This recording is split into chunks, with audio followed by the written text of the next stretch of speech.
Greetings and good evening, everyone. I recently took part in a live stream Q&A session with AnYPony, and it turned out to be a lot of fun. Despite a few technical difficulties at the start and a few issues with echoing sounds, we got some really good questions throughout the evening, as well as quite a few funny moments where people are trying to guess my age. I present a music stand as a weapon for the zombie apocalypse, and a few moments where I'm trying to put together an in-universe story for my OC right on the spot. There were even some moments where ANY and the rest convinced me to sing some MLP songs, if you can believe it. But it was still a lot of fun, and it turned out better than I had expected. We had a bit of the intro and the first question asked get cut off, but I have the rest of the Q&A session put together, and I would be interested to hear your thoughts. The first question I'm getting into here is, who is my favorite villain in MLP?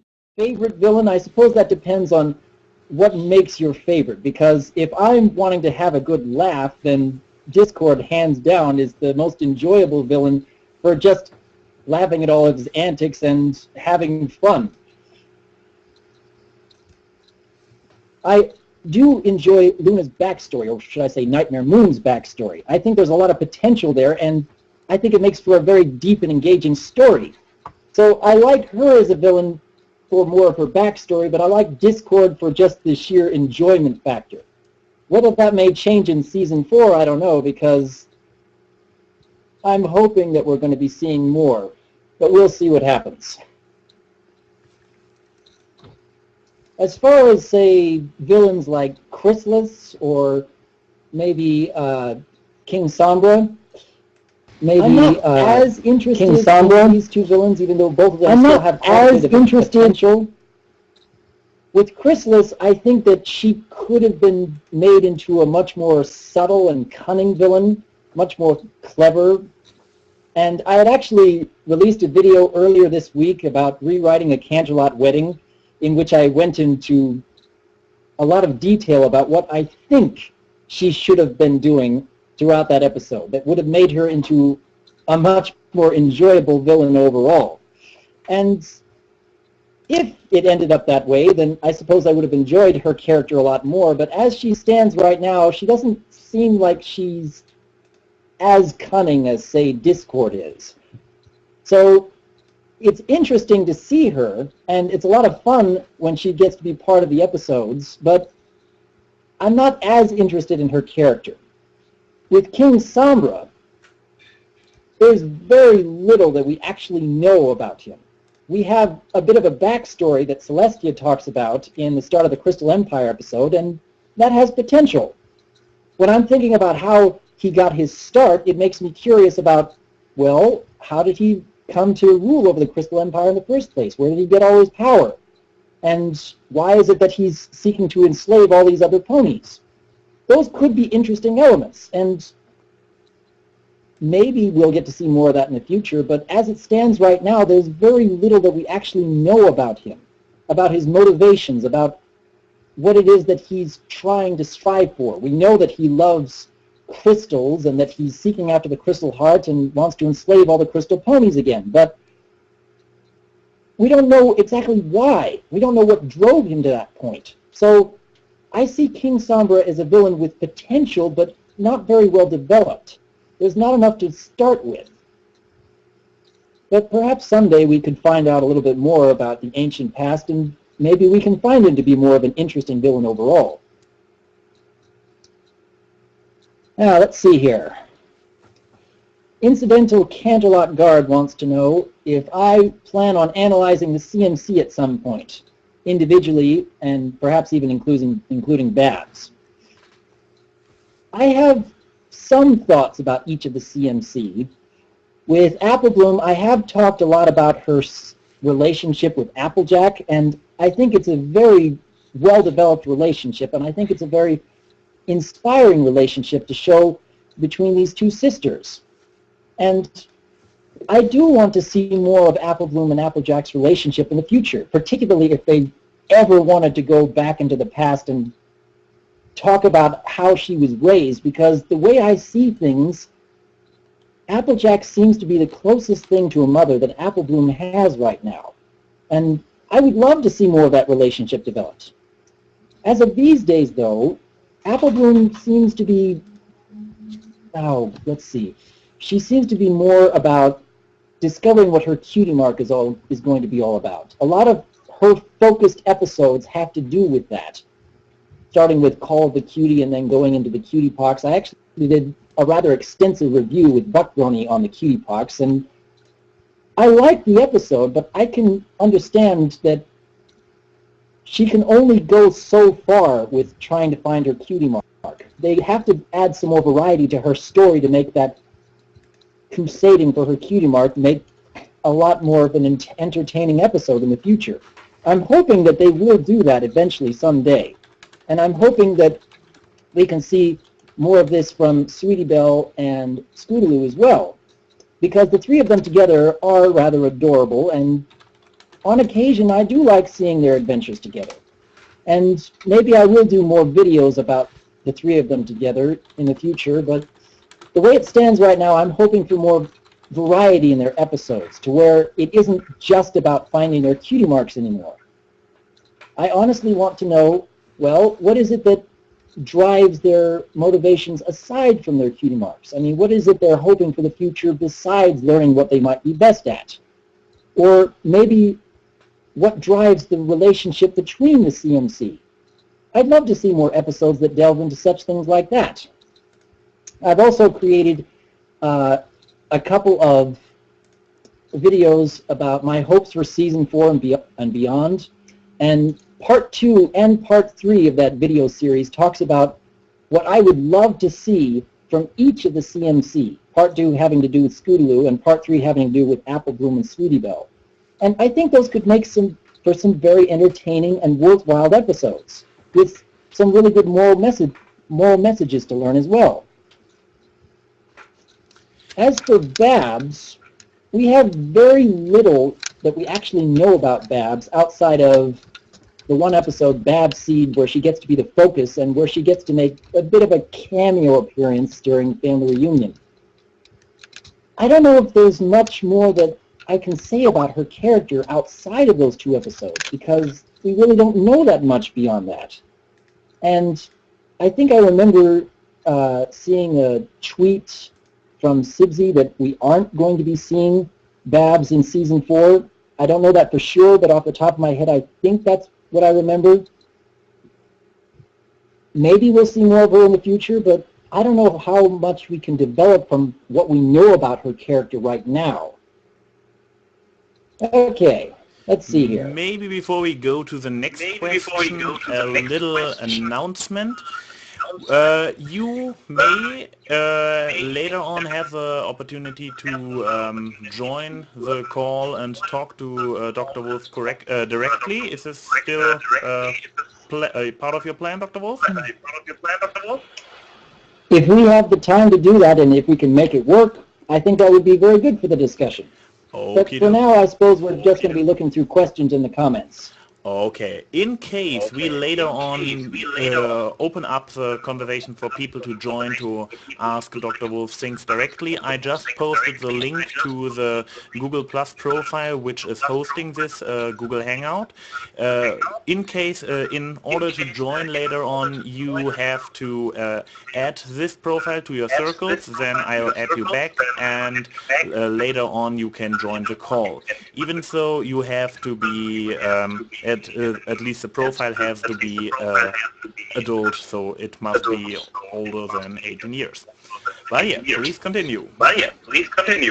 All right.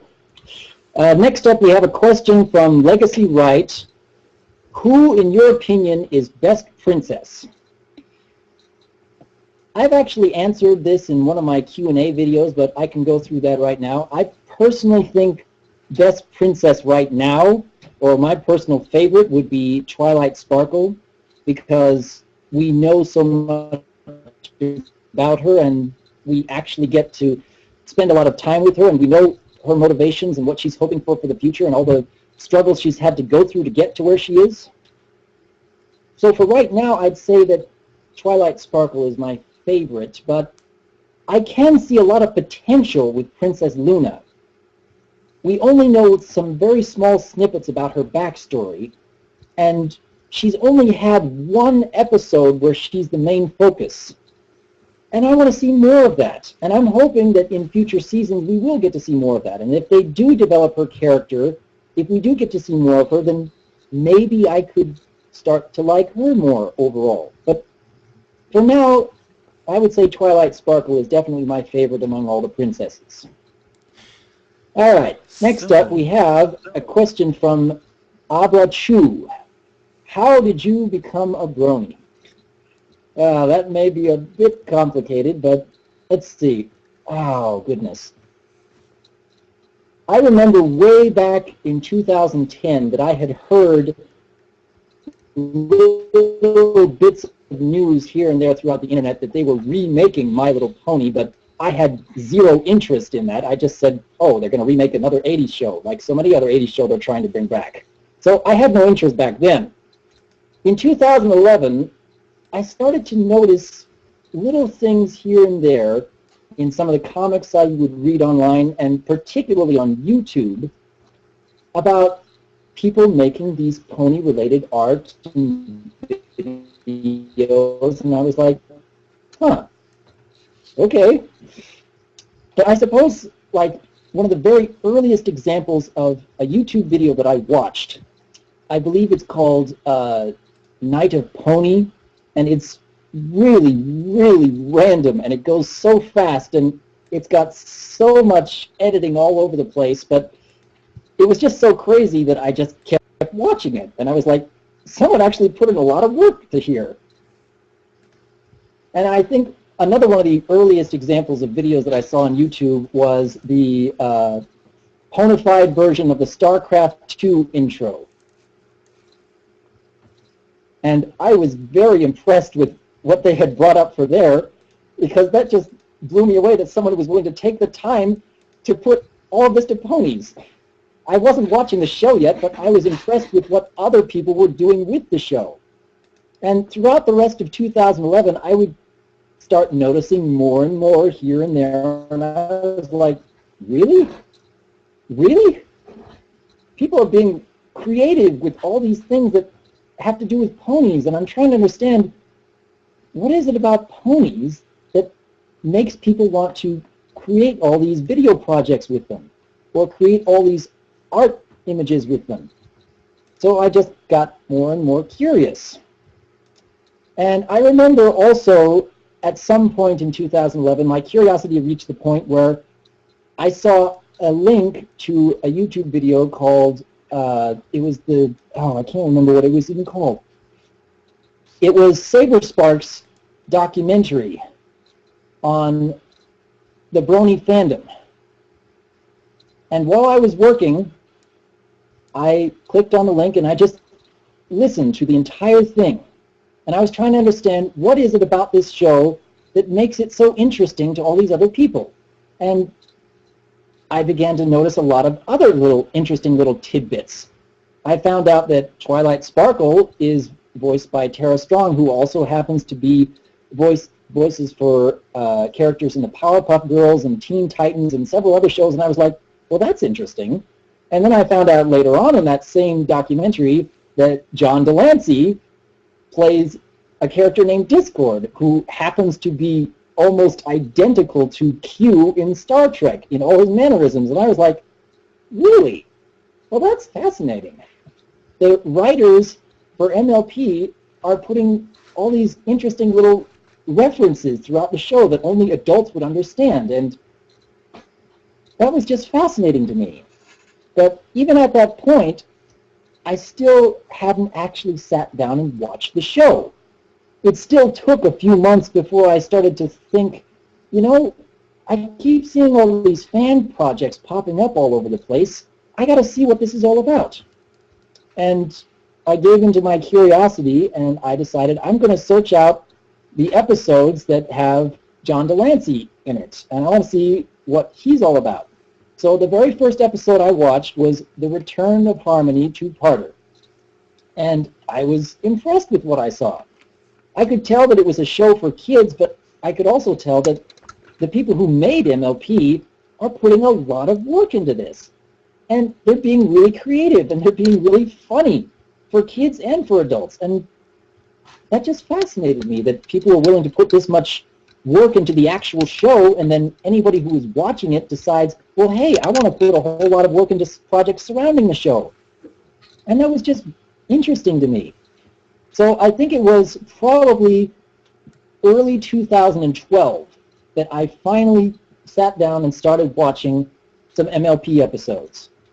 And I got to a point where while I was during my lunch hour at work, every day I would watch an episode of MLP. And over the course of several weeks, I got through the entire series, and I was still impressed with everything that I saw. And somewhere around that point, I discovered there's this website called Equestria Daily, and I started visiting that on a daily basis. And then it started being a several times a day kind of daily basis. And I was just floored with all the creative projects that people were willing to make surrounding Pony. And it was just a lot of fun. And that's really how I got my start. And I've been enjoying it ever since. So, I guess the next question was from Crown Prince. He was asking, have you read the comics or storybooks? And if so, what are your thoughts on what they have fleshed out in terms of the canon? Does it fit well? Is it too strange? Etc.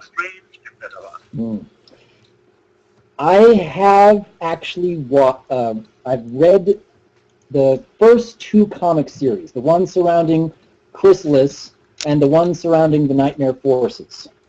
I've only read them once. And it was interesting what they came up with. They put a lot of work into the art, and it's very fun to look at, and there's lots of little references here and there, and I could tell that they were being very clever with it.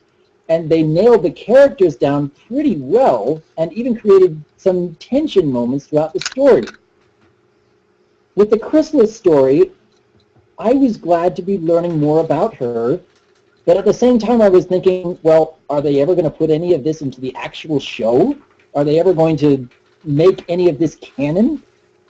But even with that thought, I was enjoying what I was reading. I liked the fact that I could see some of these characters with their fun little interactions and battling against the forces of Chrysalis and trying to make their way through caves and such, and enjoying all the little references along the way.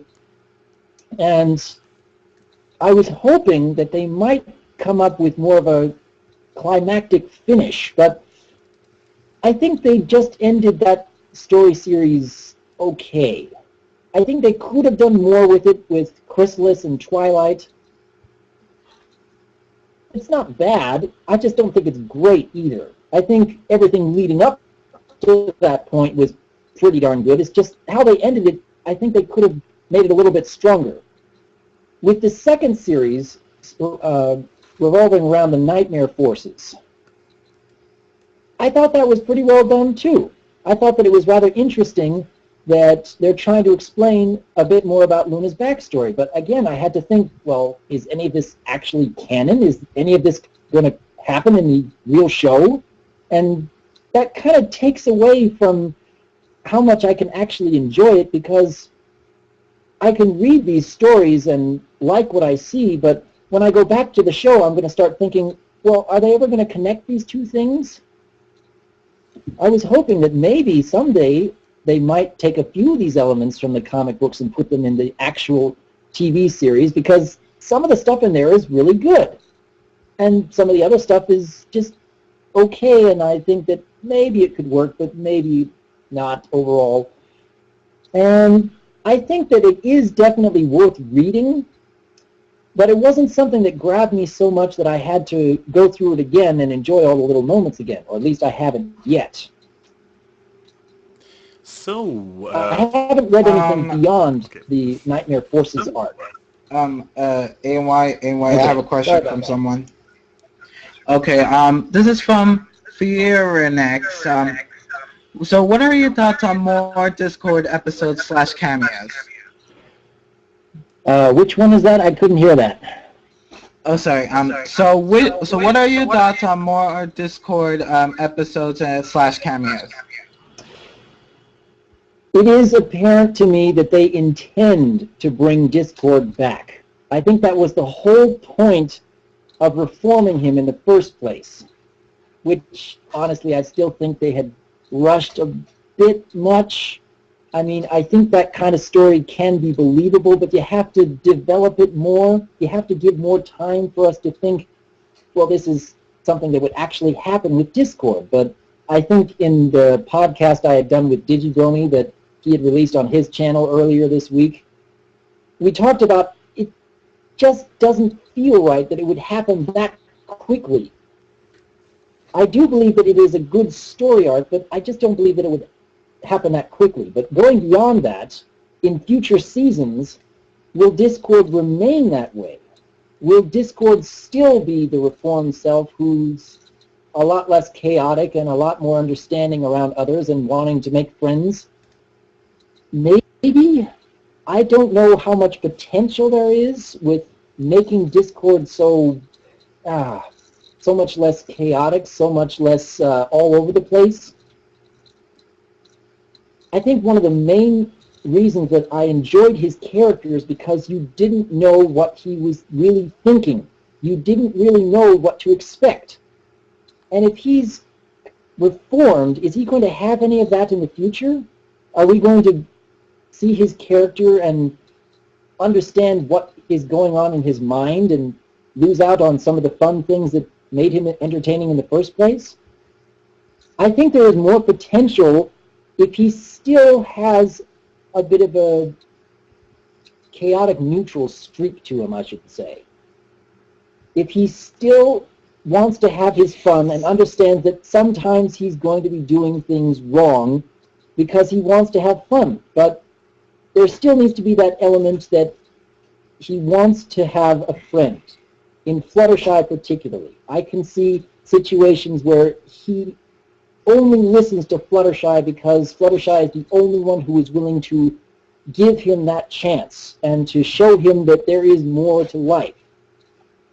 Maybe that could make for a good episode where Discord has to come to terms with the fact that others, aside from Fluttershy, actually deserve his respect. That could make for an interesting episode right there. So, since there has been a little discussion in the chat, who is best pony? Who is best pony? Oh yeah. You will not get around this question. Everybody has to I'm answer. sure I won't get around this question. I know everybody has their own ideas about what makes best pony. And that's okay. That's okay. Everybody has their favorites. I know I've talked about this in more than one of my Q&A videos. I know that I've talked about, I don't think that any one of them is more essential to the show than the rest. I do like certain aspects of every one of the characters, but honestly, I think that as far as the character I relate to the most would definitely be Fluttershy. I understand her motivations and her struggles more than any other of the main six. She's not the only pony that I relate to, but I relate to her a little bit more than the others. I like the character of Fluttershy. I like the character of Twilight. I like the character of Applejack. I like Pinkie Pie and Rainbow Dash and Rarity. I like seeing all of them, and especially their interactions, and they have a lot of fun with each other, and it makes for a very good and entertaining show. I relate to Twilight, and I relate to Applejack, maybe not quite as much as Fluttershy, but I can understand their motivations and their feelings about certain things a little bit more than the others. With Pinkie Pie, she's far more energetic than I am, so it's kind of hard to relate to her as much, but I can certainly relate to the aspects of wanting to make others happy and wanting to create friendships with other people and wanting to be a bit of a peacemaker, if you will, trying to help others to discover each other at the same time. With Rarity, I don't relate to quite that much. I can understand some aspects of her character, but more often than not, she's kind of foreign to me, I should say, in the motivations that she has for her character, but I still enjoy seeing her episodes. I've actually written a couple of episode ideas in my previous videos of my hopes for Season 4 and beyond. that I think would be for great episodes that I would love to see.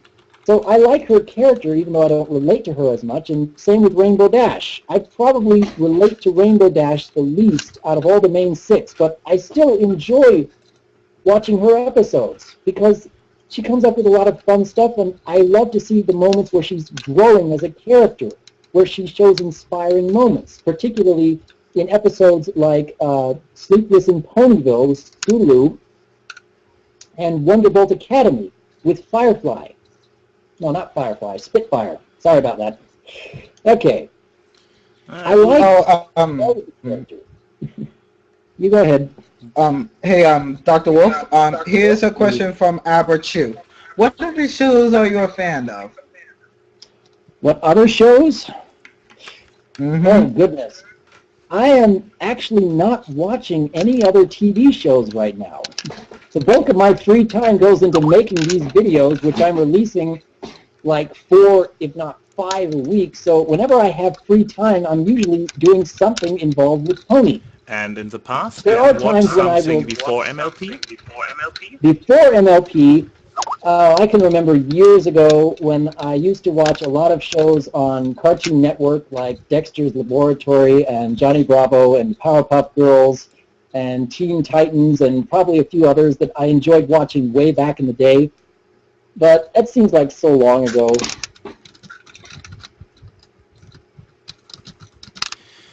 And I believe there's one question that is rather similar to the one with Best Pony. I guess Holt Apples asks if you would be stuck on a desert island, which pony would you take with you? Would it differ in any way from your explanation you just gave for Best Pony? If I was stuck on a desert island, the pony that I'd want to take with me would be the pony that would best help us to get off the island. So, oh goodness, I'd be thinking about who would be most useful in getting us rescued, in getting us back to civilization. That's what first comes to my mind, and in that respect, I would probably either go with Twilight, because I bet you she could come up with some kind of spell work to help others know where we are and help us to find back to civilization, or maybe Rainbow Dash, because she could probably fly great distances and try to figure out, well, hey, if we can find out someone else to come and rescue us, that would help. So that's the first thing that comes to my mind as far as stuck on a desert island, is how to get off that desert island. And I think, well, which pony would be most functional in helping us to get back to civilization? Oh, okay. Okay. Another question we kind of skipped was from Gap666Evil. If you, what kind of music do you like to listen to? Oh, let's see. I go for a very wide variety kind of music. I mean, there are times when I will listen to classical pieces from way back in the 18th and 19th century style, and there will be times when I want to listen to some more modern day stuff, when I just pick up something random on the radio. When I'm working, most often I will listen to old video game music, like way back from the 8-bit era, the 16-bit era, and beyond. I will pick up, find on YouTube, overall soundtrack for an entire game, like something from the Final Fantasy series or Donkey Kong Country, or maybe some Warcraft or Starcraft music, something like that. I like listening to a lot of that. And then there are times when I'm working when I feel like I want to listen to something pony-related. So I'll look up some of my favorite pony pieces. Like there are a couple from Pinkie Pie Swear that I like, and a couple others from Feather Pony artists that I like. And those can be nice to listen to on occasion. And what else have we got? Henmo24, also known as the Voice of Reason, asks, on the subject of relating, is there a character you aspire to be more like? I honestly think there are moments when every single one of the main 6 has a moment where I want to be more like that. I want to aspire to being more like that. like in the case of Fluttershy, the one I relate to more than the rest. There are times when she is in a full panic, and she can still manage to put aside her fears to do what is needed. Like in the case of, I was actually watching through Stairmaster earlier today, and when she's trying to go into the Everfree Forest and trying to find the CMC, and she's panicking even before she runs into anything dangerous, but she still managed to hold herself together because she knows that the CMC need her. And that's an inspiring moment that I want to aspire to. And in the case of Twilight Sparkle, she shows a lot of really good leadership skills that I want to aspire to. Like in the case of Winter Wrap-Up, she started that episode wanting to just help wherever she could, wanting to do whatever it took to feel like she has purpose in helping others. And even though at the very start she could have said to herself, well, I have these wonderful talents with organization, I could try to be in a leadership position. She didn't think about that until she realized that everyone else really needed that, until others were asking for things like that she was really good at. And I like the fact that despite the fact that she had run into so many issues along the way, she didn't want to give up until she felt that she had at least tried to help everyone. In the case of Applejack, there are things that I would like to aspire to, particularly her family relationships. I've talked at length about how much I think it's wonderful to see Applejack and how close she is with her family and how much she's willing to give for her family. That's an inspirational moment when I see how close the bond she has with Apple Bloom, despite the fact that Applejack is probably the closest thing that Apple Bloom has to a mother and has probably been that way for many years. I think that's something to aspire to.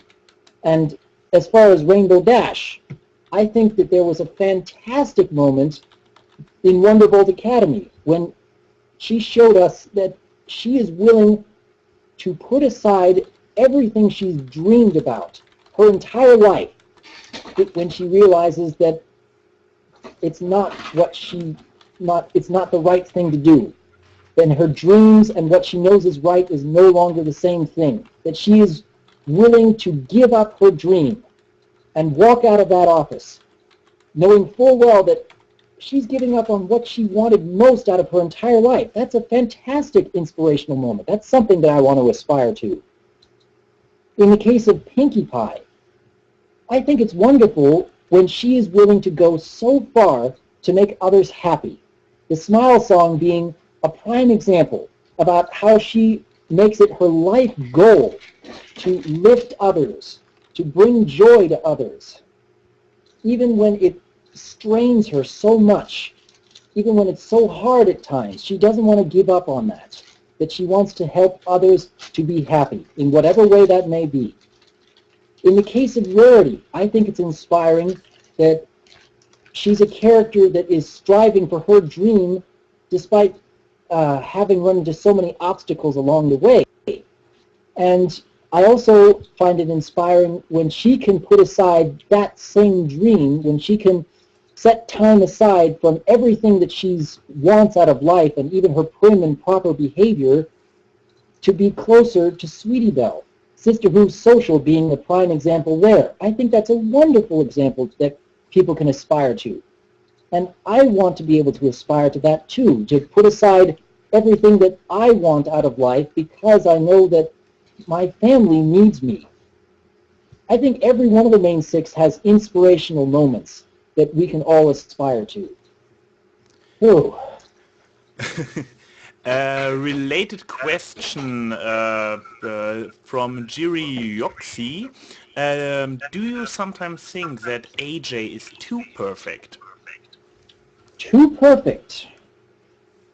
I think that she is very wise pony, that she is very grounded pony, and that she's very good at helping the group to stay together. She does so much in helping others, and she's willing to strive so hard in order to keep her family farm going and keep her family going.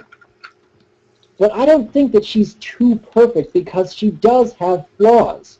She does have that pride that sometimes gets in the way. She has that stubbornness that comes along every once in a while.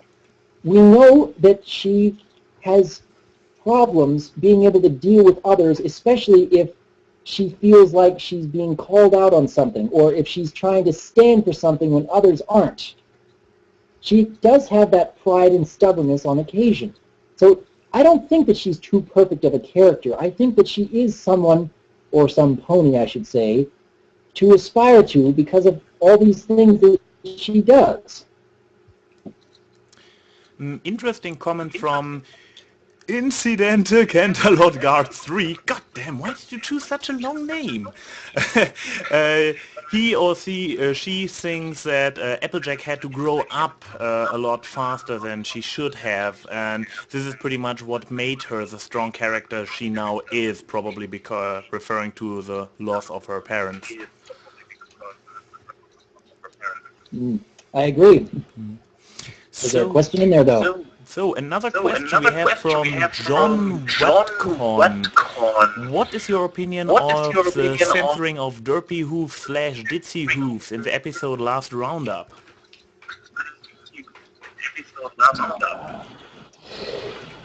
Okay. I honestly think that Hasbro was shooting themselves in the foot when they did that. But at the same time, I can completely understand why they did that. I can understand that their primary audience has to do with children and any of the parents who happen to be watching with their children who go out and buy the toys and make Hasbro money. I understand that that is their target audience. Derpy is not essential to the show. She is wonderful to see, and I like the fact that she's kind of a Where's Waldo character, about trying to spot her in all the episodes. I think that's a great aspect, but she's not essential to any of the stories. And when she got introduced in the last roundup, finally was given a voice and a name. That was kind of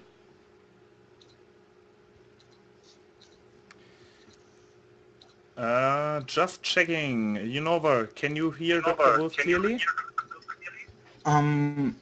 Well, he was kind of like freezing. Oh, okay. It was, so there seems to be a little bit of a connection issue. But am I on now? Yes. Okay, yes. You're good now. Okay. No problem? Okay. No problem. All right.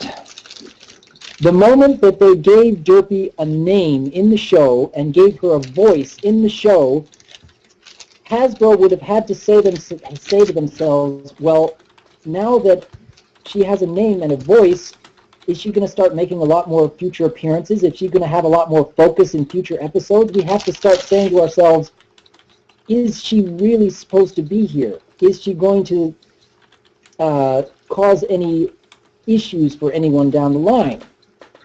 Before that point, they always say to themselves that we don't really have to pay attention to her because she's always in the background. The moment she becomes in the foreground, they have to pay attention to something like that. I hope that someday down in the future, Derpy can become more of a focus, but in order to do that, she has to become something that Hasbro thinks is perfectly okay to have as part of the focus. If they have any hesitation with that, then they have to put that down because of any future possibilities of making her more of a main focus. Even though she only had a few lines and just a minute of screen time, they have to consider those kind of things. I still think that they were shooting themselves in the foot, the fact that they had to censor her, or they felt they had to censor her. But I can understand why they did it. I hope that'll change in the future. I hope that somewhere down the line we will get more Derpy because I think she's a lot of fun. I think she adds some little randomness to the episode that just makes us smile. But I can understand why they did it. Yeah. as understandable as it is, I heard some interesting ideas for maybe making her a character for an episode about disabled people or people with a disability. So to use her in a meaningful way, to show just that she is a normal member of society. This would be an intriguing idea in my eyes. I don't know how you see it. I would love to see that, honestly. I think that with proper care and some clever writing, they could pull that off, and it would be something that even the parents could enjoy seeing. They have to tiptoe very cautiously into such a subject, but it is definitely possible to do. And it is something that I would enjoy seeing, honestly. Yeah, most likely. I believe the main problem was that she was basically used in this kind of humoristic setup where her clumsiness was played for jokes, and probably this upset people. But yeah, we'll see what the future brings. Incidental Candlelit Guard 3 asks, do you have a favorite brony composer, musician? Oh, I think I had actually mentioned that a little bit earlier, that I like some of the pieces from Pinkie Pie Swear and some of the pieces from Feather Pony Artist. I think those are the ones that I enjoy listening to more than the others. Yeah, sorry, that's the problem when I concentrate on the chat. Another question from Ken Patchy FC. Who do you think is the most mature-minded, oldest of the main characters? And who is the youngest? Please mute yourself if the telephone rings, you know that. Okay. The most mature-minded, the oldest, and the youngest, I think, are actually 3 separate ponies, not just 2. The most mature of all the main 6, I would say, is Applejack. I think that given her upbringing, she's had to grow up a little bit faster than the rest of the main 6, and she's actually done really well with it, and that's why she shows herself being the most wise and grounded of the main 6. As far as the oldest, I don't honestly know who is the oldest. I could see Fluttershy being the oldest. I could see Rarity being the oldest. I don't know that for certain. As far as the youngest, I would probably guess Pinkie Pie. That would be my best guess. We do know for sure that she's at least 1 year younger than Fluttershy, so that makes it likely, but wouldn't surprise me if one of the others was youngest. So, just a question in between until I have the next from the chat. Something I believe you didn't answer in your own videos. How old are you? How old am I? Yes. Really? I don't know. People want to know something like that? I want to know it. I want to see how much older I am than everybody else. Okay, hang on a second. I'm curious all of a sudden. I want to get some comments from people guessing how old I am. Fair enough. I want to see how old people think I am, and then I will answer. I want to get some guesses going here. Okay, people, give us numbers, and in the meantime, another question: got any favorite fan animations or animators from the brony community? Okay, some of my favorite fan animations, let's see, the Garden PMV comes to mind. That's a really well done one, even though it uses a lot of Fluttershy straight from the show. The animation surrounding Fluttershy in that PMV is just really well done and lots of fun. And other fan animations, I know it's not technically an animation, it's just a whole bunch of drawings used one right after the other, but I like things like My Little Dashie from Flim Flam Philosophy. I think that's really well done. Okay, so looking through the guesses here. Okay, I think we have 2 correct guesses. Okay, which number Yeah, I'm pretty was sure. there 2 times? Yeah. Yeah, we have 2 correct guesses. Okay. I am actually 32 years old. So, Yes, I'm not the oldest anymore. you're not the oldest anymore? Is that what you were worried about? I am. I'm getting close to the 29, so... That's okay. That's just fun. Oh, now there are a few disappointed guessers. So, but That's have you a okay, little that's bit more perfectly fine. questions, guys?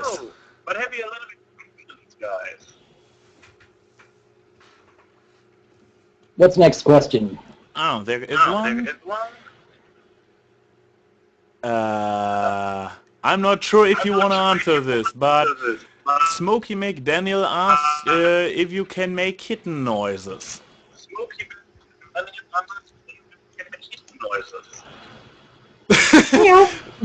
Okay. Okay. There you got it. Everything for your entertainment, guys. Wow. Right. Okay. Jake What else we Piazza got? is asking, why did you decide to start making videos? Oh, yes. I've actually mentioned this in a couple of my previous videos. And I think I've actually chatted a little bit with you, ANY, about this very subject. Yeah. I listen to a lot of analysis videos, like since sometime last year and quite a bit more in the first parts of this year. And I enjoyed seeing all these depths that all these analysts were coming up with about the show. And I was like, that's very interesting. I had never seen it that way before. But then I'd also get a lot of analysts' comments saying something that I wasn't quite sure I agreed with. And I was trying to think, well, maybe it doesn't work the way they're thinking. Maybe it's more like this way. And then my mind started working like, how could I make it fit in these situations that these certain analysts didn't like? And then we had comments from, let's see, some of the videos from Brony Curious, as well as a couple of your videos, ANY, that talked about the character of Fluttershy.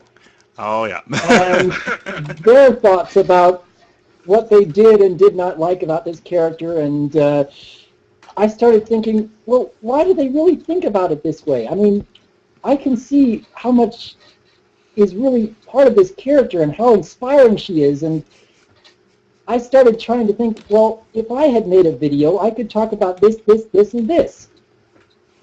And I think it was way back, maybe the second weekend of May, that DigiBrony had released a video on his channel asking for others to start submitting their analyst videos to him. Mm. And at that point, I decided, okay, I'm going to do it. I'm going to figure out how to do this, even though I have no idea where to start. And so I started researching what I could use and figuring out that iMovie is actually particularly user-friendly, and trying to figure out, well, where can I find all these images that I want to use to express my points, and being a little frustrated at times, but being very determined to try and make it work. So I put together my first Fluttershy video, because that's what I had been thinking about most as far as analyzing, because I had heard analysts like Brony Curious and ANY talk about their feelings on Fluttershy, and I wanted to say, well, there is more to this character. There really is. She's more than a cheesy gorditas? Or what does Curious call her? Yeah. And she's more than a tree. You're right. Oh, the tree. So in the course of like 3 or 4 days, I had managed to put together my first Fluttershy video, and I uploaded it to YouTube. I had never done anything to upload to YouTube before. I'd never even commented on anything for YouTube before either. I emailed a link to DigiBrony, and I waited, and I was wondering, is anyone actually going to watch it? And I take a look, and DRWolf was the very first person to leave a comment on my channel, and ended up being my very first subscriber. And I was like, really? Well, that's surprising. I didn't even know how he found that. That's actually a good question.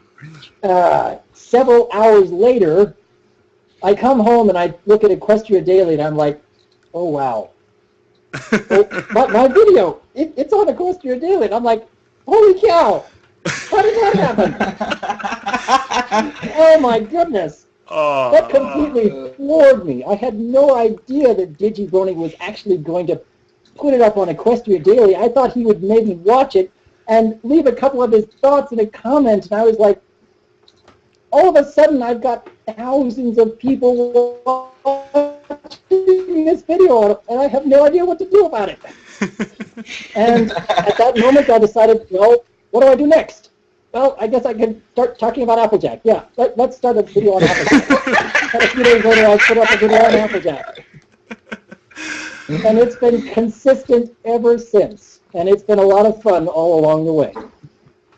Oh, Hey, White, listen to this. Smokey McDaniel 2 says, I'll add Dr. Wolf to my list of kitten noises victims. Dum, dum, dum. Yeah, but I guess your story is a lot more interesting than... it happened more rapidly and more surprising than, for example, mine. You come close to DigiBrony in regards of overnight success, so... Oh, I don't have near that much success, not even close that much. Seriously, Digi soon gonna become like the PewDiePie of the Bronydom. He already is. But nevertheless, next question. For better or for worse, I didn't say how I think about it. Yes, I did in my video, but nevertheless, this is the DRWolf show. The next one was... Oh yeah, by... ICG3, he allowed me to call him, the Incidental Canterlot Guards 3. Which episode have you watched the most? If there is, if I watched more often than others. I don't know. Which episode have I watched the most? I've been re-watching a lot of episodes, especially since I started doing reviews of every single episode. I'm more than halfway through Season 1 thus far, or at least I've made more than halfway of Season 1 thus far. I haven't uploaded that many yet. Oh, goodness, which episode have I watched the most? I don't know. When I want to rewatch certain things, I'll actually look up specific clips on YouTube, and I'll look at the Fluttershy Yay sequence from Sonic Rainboom, or I'll look up the Smile song from A Friend Indeed, or I'll look up some certain bits of Discord. I don't know which episode I've watched the most, though. I'll have to think about that, I suppose. Oh well. But can you recall which two-parter episode you liked the most? Question asked by Ken. Which two-parter that I enjoyed the most? The first episode that I watched, that I sat down and watched, was Return of Harmony. That was my first introduction to the show, aside from all those random YouTube videos that I kept picking up on. So I would have to say Return of Harmony is my favorite because it was the very first set of episodes I watched. Oh. So maybe with a little bit of nostalgia and bias tea mixed in. It's still fun to watch even now, though. Mm-hmm. So it's mine as well. DRWolf has another interesting one. What's your favorite fan series? I guess in regards of headcanon. In regards of headcanon? Yeah, or let's change the question a little bit to what very intriguing and interesting headcanons have you come across? Your own included. Oh, really? Because obviously I'm going to make videos about the most interesting headcanons that I like, and I think I've made quite a few headcanons already. Okay, so they're not yours. Who wants to know his? Not Watch none. his videos. Right. Oh, goodness. My favorite headcanons. Oh, I don't know. I don't read fan fiction. That's the problem. It's so hard for me to sit down and actually read anything for more than 10 minutes. So I'm so... I haven't gotten near as much into fan fiction as I probably should. I'm sure there's tons of really good headcanons out there. Oh, bother. I honestly think the most interesting headcanons that I've heard of, I've kind of worked and retooled and put into my videos in one way or another. That I've tried to think, how can all these things fit? Mm-hmm. I've heard of other headcanons that seem interesting, like, say, Discord is actually somehow Star Swirl from the ancient past. I've heard of that, and it is an interesting idea, but it's not something I particularly believe in. Yeah, I know. You have your very own one with the stars aiding the escape. Which is Oh, yes, I do. I think that the idea that I was talking about, I think, could fit far better with the show, but that's just my opinion. Well, that's interesting nonetheless.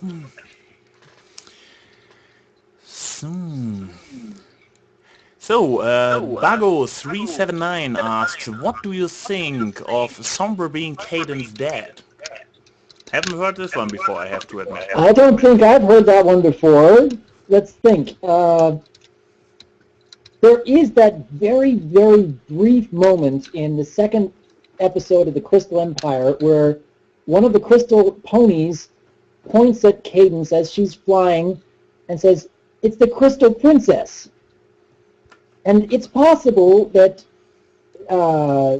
they do recognize her as the Crystal Princess because there was either some other pony that looked just like her way back then, or somehow is Cadence from way back then. It's possible. I don't know that for sure. Or it could have just been a random comment that really doesn't have any deeper meaning than that.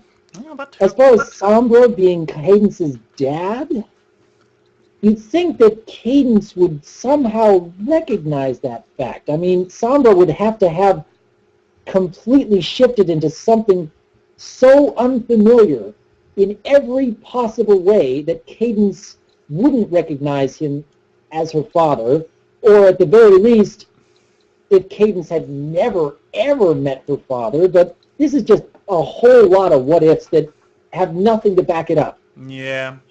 I have no idea whether that could ever work. I guess this goes along with all this kind of time displaced theories, because Cadence has Crystal Heart as her cutie mark, and so people start imagining and coming up with explanations. So, I am not seeing too many other questions, or did I miss questions? Okay, what's your favorite tinfoil hat theory? Pretty close to the last tinfoil hat theory. I guess totally out there nut job theory. Nut job theory? I don't know. I guess some that is really crazy. You don't think it is canon, but you have like, oh my god, this is such a crazy idea. It has something. Not that you really hope it would be part of the show, but something that is really intriguing on its own merits. I honestly think that the idea that I came up for my Hopes for Season 4 and Beyond Part 1 video, the idea I came up with Star Swirl and Twilight in the Ancient Past, I think that's way too out there to ever end up on the show, but it's a fun idea that I wish they would put into the show, because I think it would work so well. I think that would be fantastic to work in. A lot of people think that it would make a great Doctor Who episode, and they're probably right. Yeah, I could see this with a lot of time travel and secretly saving the world. That would be cool. Even so, I would say your idea is legit enough to not count it as headcanon, as tinfoil theory. I mean, I got a few tinfoil theories in the answer section of my Ask videos, but yeah, I'm kind of asking for it, and I kind of attract the crazy folks. Dr. Wolf, it's not really a crazy cheesy tin hat theory if part of it's actually coming true that soon. Hmm. I don't know. It may be possible, man. Okay. Maybe Smokey Daniel. ICG3 asks, when you discovered your overnight access, were you nervy-sided?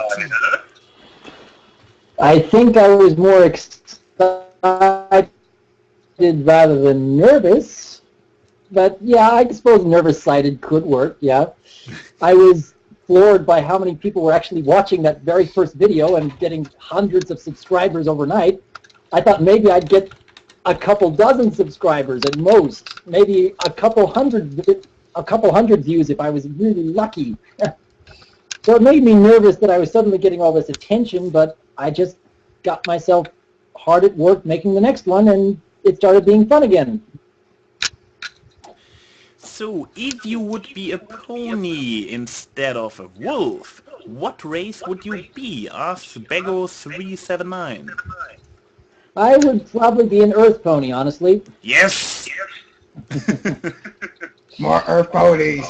Yeah, I know.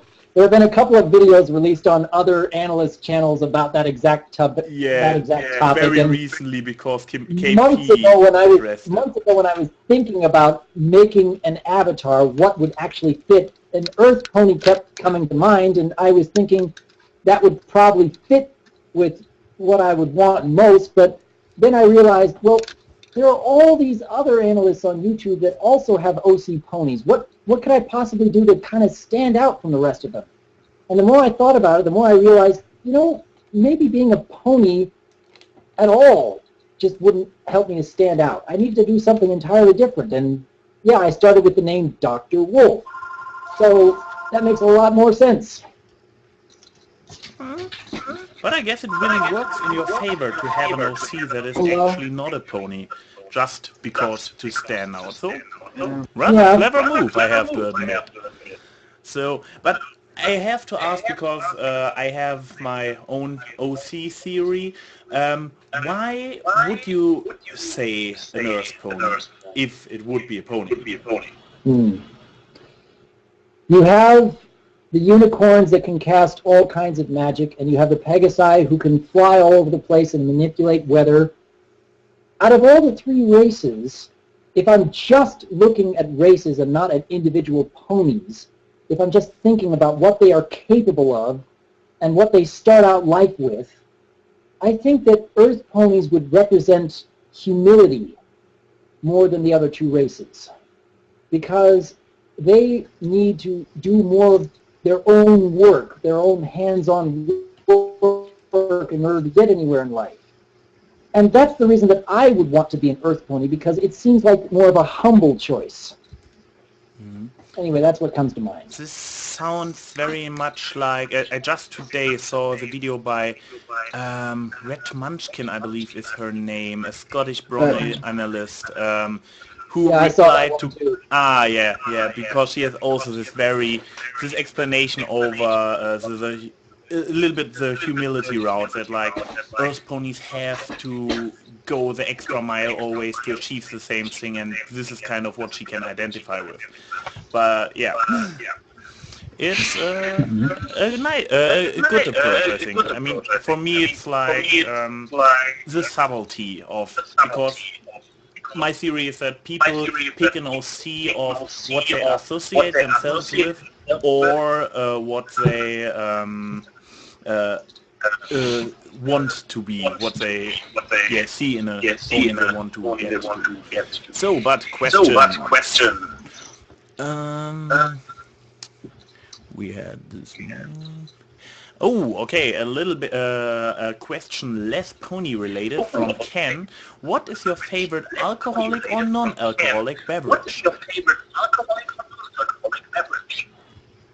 I actually don't drink alcohol, so that's pretty easy to start that. Non-alcoholic beverage?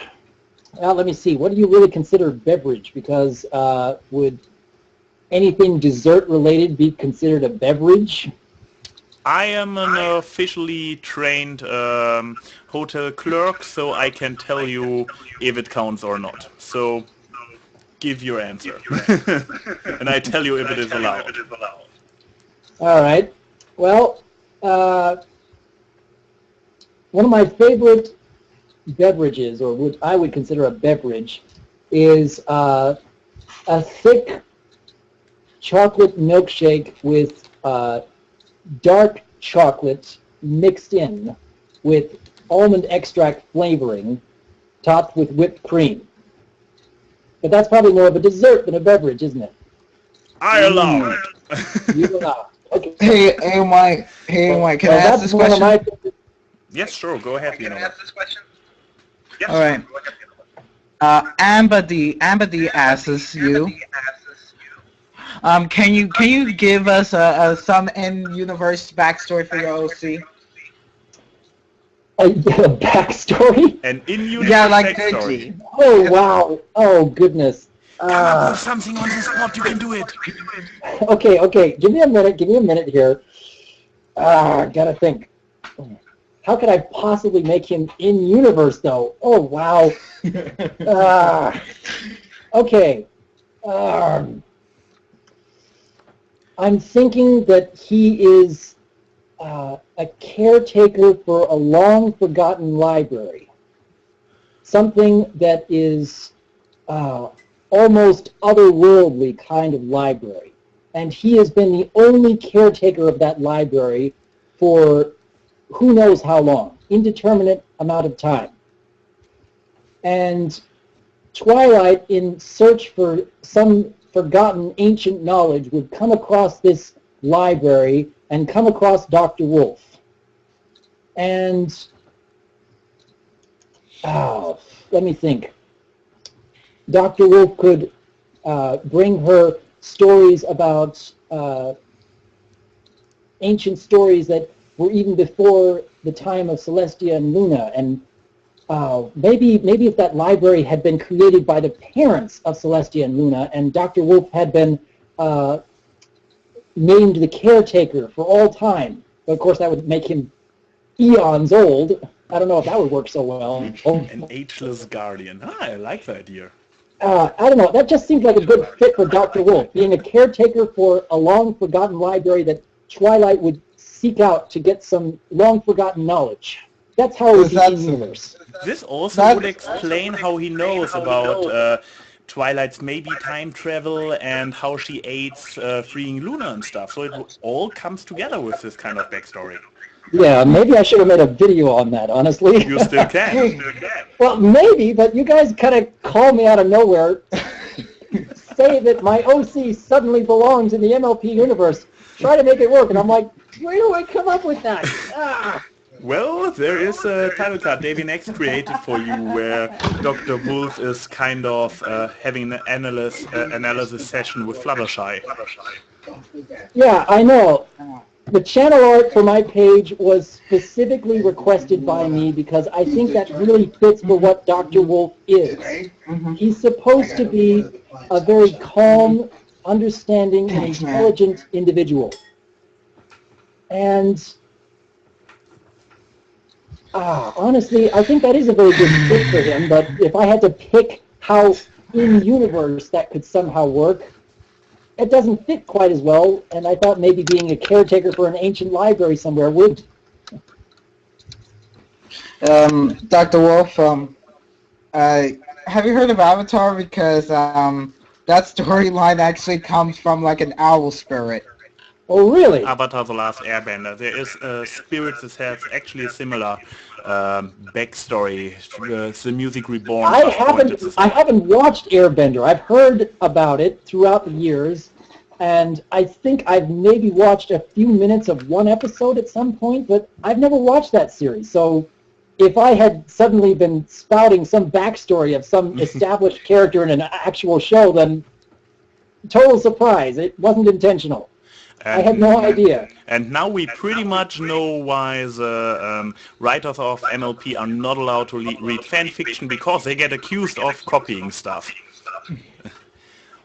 But yeah. I was just trying to pull something out of my head. I didn't realize I was talking about something I haven't actually watched. No, but it is a good story after all. So, and by the way, if you need Avatar, just let me know after the stream. It's an awesome series, counts to my favorites of all time, and I've got it. Okay. And Nostalgia Critic actually loves the series now. Yes. All right. Also. Another question. Are you a vegetarian? I am not a vegetarian. I don't think I'd ever want to be a vegetarian. I do eat healthier than the average American in particular, but I like my hamburgers. I like a greasy slice of pizza covered with cheese and pepperoni and sausage and stuff. I just realized I'd better not eat those all the time because I know they're not that great for me. I don't think I could quite live a life of being a vegetarian. By the way, you just got a few compliments about your creativity by being able to come up with the backstory on the stand. So maybe It is. yeah, but no, I'm going to have to establish that now, aren't I? I'm going to have to make a video about that. Yes, you have. Because People are going to start requesting that. that's what happens. The questions are, guys, ask questions. I probably should have prepared some questions, filler questions myself. I already asked the age thing. You explained what you are doing for a living in your videos. How are you? Oh. How are you? I'm feeling pretty good right now. That's a pretty simple question, though. Yeah. And even this one didn't come from Reef, so I'm a little bit failing here. Favorite color? Favorite color? Okay, favorite color. That would usually be green, but probably more often than not blue. I switch between blue and green. Planets of the Earth. Favorite t-shirt that you own? Favorite t-shirt or shirt? Let's make it shirt. Makes it more interesting. All right. Well, let me think here. Favorite shirt. I have a black button-up silk shirt that I like to wear for slightly formal occasions. That looks really nice on me. I believe we already talked about favorite bands. We talked about CMC members. Smokey just asked just how many analysis bronies are there now? Where? How many analysis bronies? Yeah. Oh, goodness. I don't know if anyone's actually made a count, because if you're asking about well-known analysis bronies, I mean, that depends on your definition of well-known. Could it be by subscriber count or by views or just who's their favorites? But or you know them? As far as just analysts, any NLP analyst, I mean, you could count in the hundreds, I'm sure, for people who have attempted to put up videos about their thoughts and analysis on certain things. But I don't know how many you would consider to be analysis. I guess at least a second video is necessary, I would say. At least somebody just started out. Because I would say one video, most people get out there kind of somehow, but I would say when they really managed to get a second video out, then they are some kind of established, I would say, because otherwise they may have created a brilliant video, but it is more one-shot than really being a brony analyst. But yeah, I have no idea about the numbers as well. Right. There was a question I just saw. Do you own any pony merch? Oh, I actually own one. Oh, shoot. Something going on? Yeah, like when Jack was added, I gotta need to realign. Okay. Alright, just pause for a moment. Yeah, but continue, Dr. Wolf. All right. Anyways, I have one little Fluttershy figurine. And it was a complete surprise for me to get it because it was actually a gift. I had no expectations of ever having something like that, and all of a sudden I've got one, and I put it on top of a desk so it's looking at me while I'm making my analysis videos. Okay. I believe we talked about music. Yeah, we talked. How many roads must a pony walk down to earn his or her cutie mark? Isn't that a reference to the Hitchhiker's Guide to the Galaxy? Probably. I'm pretty sure that is. And the answer to that would probably be 42 then, wouldn't it? Are Alicons gods? Oh, well, I suppose that depends on your definition of a god now, doesn't it? I suppose that, in my opinion, I would classify them as demigods at best. I don't think of them as gods because they are, I don't think that they will live forever. I don't think that they know everything because even Celestia can't see all ends. They are above ponies for obvious reasons, but I wouldn't consider themselves gods. Mm-hmm. The Music Reborn asks, what is your favorite animated or live-action film or movie? Oh, goodness. Favorite animated or live-action movie? I believe If it's it had to pretty be old. Yeah. Okay, if it had to be an action film, then I would probably go with the Lord of the Rings trilogy. As far as action films. Mm-hmm. Because I've always been a fan of war movies and fantasy movies, and Lord of the Rings trilogy really makes it epic in both those areas and so many others.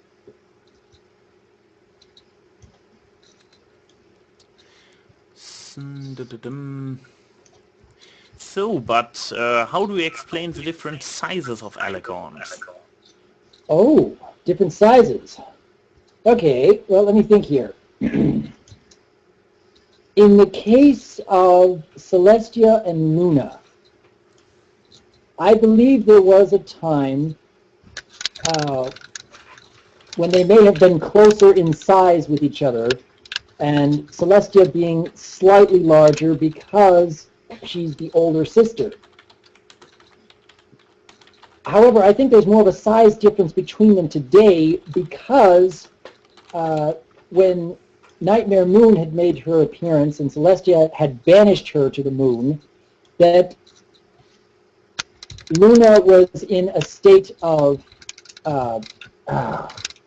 like, in a frozen state of animation, just not growing, not feeling, I'm not even sure if she was even aware. But Celestia was still growing and still changing and still increasing in power over the 1,000 years, while Luna was not. That would be my guess. That would be my head canon.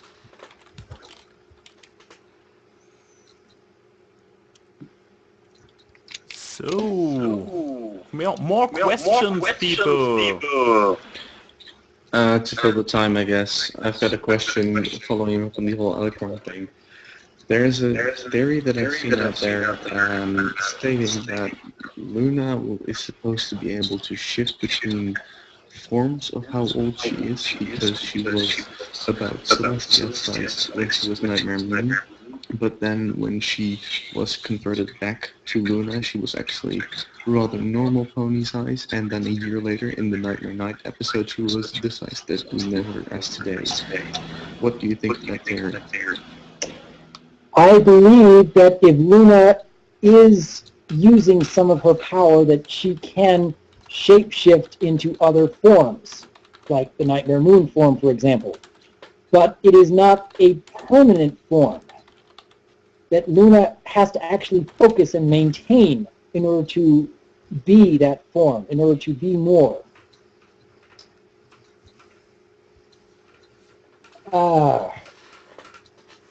But no, I don't think that it would be something that they could switch on and off without any effort from themselves at all to maintain a larger form. Because these days Celestia just is normally that way, and I don't think she has to change her form to be that way. But in the case of Luna and Nightmare Moon, I think she has to use some of her power to maintain that. And we have another not pony related question from Ken. What is your favorite StarCraft race? Terran, Zerg, or Protoss? Oh goodness. I haven't gotten into StarCraft in months because when I started making this pony video series, my free time went out the window. I used to play a lot of StarCraft, but when this started, I haven't played that in so long now. When I used to play StarCraft 2, I would choose, I would play against computer and other players, and I would always pick random every single time because I wanted to be surprised and I wanted to get better at all three of the races so I could understand all their ins and outs. I think I ended up playing Zerg a little bit more because I had reached a point where I could get really good with the macro and I wasn't quite as good with the micro. And with Zerg, they're more of a macro race than the other two, just a little bit. So, since you are apparently a gamer or have at least a gamer past, what other games, where or are you into? Oh, for many, many years, I've been a big fan of Blizzard games in pretty much every game that they've released. Like way back from the days of Warcraft 2. I even bought the original Warcraft, I think. So back in the mid-90s, I found Blizzard games, and I've enjoyed them ever since, and I've played every single one of them step by step up. But even beside Blizzard games, I've been a big fan of the Zelda series as well. I've played not quite all the games. I'd say maybe half to two-thirds of the Zelda titles, and I've really enjoyed those. And that's something that I encourage a lot of other people to play as well. Let's see. More recently, the games that I've played, like in the past year or two, Faster Than Light was something that I discovered, and I really, really enjoyed that one. FTL that is a lot of fun. This is addicting, this game. And it's so unfair. That kind of game just eats up all your time. You can spend hundreds of hours on that game and still not get tired of it. I hope they make a second one because that's just really well done. Or multiplayer. It screams for multiplayer. If we can go back to the brony community for a bit and about how you view it. There are a lot of different fields in the brony community with the art, going from music to animation to regular art to stories. What is one of the fields in the brony community that you feel you've not invested enough time into that you would like to see more of? That I haven't spent enough time taking part in? Is that what your question is? Well, I guess more taking part, not necessarily taking part in yourself, but like listening to the music or have not spent enough time reading the fan fictions, that kind of stuff. What would you like to see more of that you just haven't spent time for? I'd like to see more of all of those things, honestly, but as far as things that I haven't spent enough time with, I keep hearing about how there are these wonderful fan fictions out there that people love to death, and I try to start reading, but I've had a problem with just sitting and reading a book for more than 10 minutes at a time for almost my entire life. It's so hard for my mind to actually just stay focused on just reading. And so I wish that I had more of an ability to sit down and read a really long book because I want to take part in the fan fiction community more. But it's just so hard for me to do that. But thankfully there are some YouTubers who have made radio plays of those same fan fictions, and I've listened to a few of those, and they're really, really good.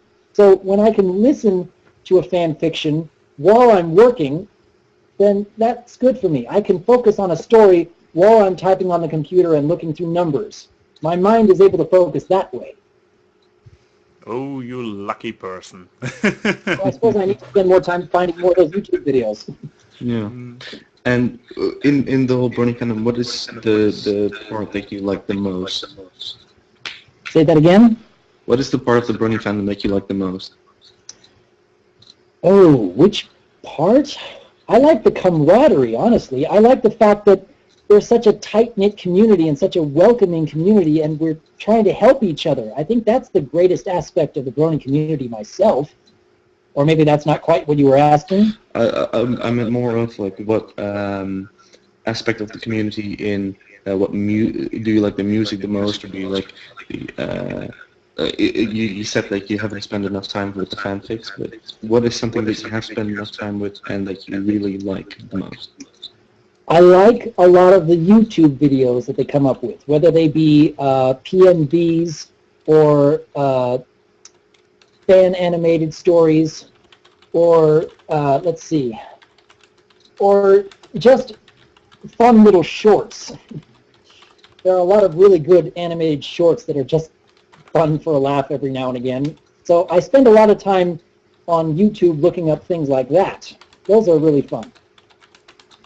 And would you say you have a favorite artist within the fandom? Favorite artist? Like YouTube artist, I suppose that's so maybe, yeah, YouTube could be considered an art. Okay, let me think.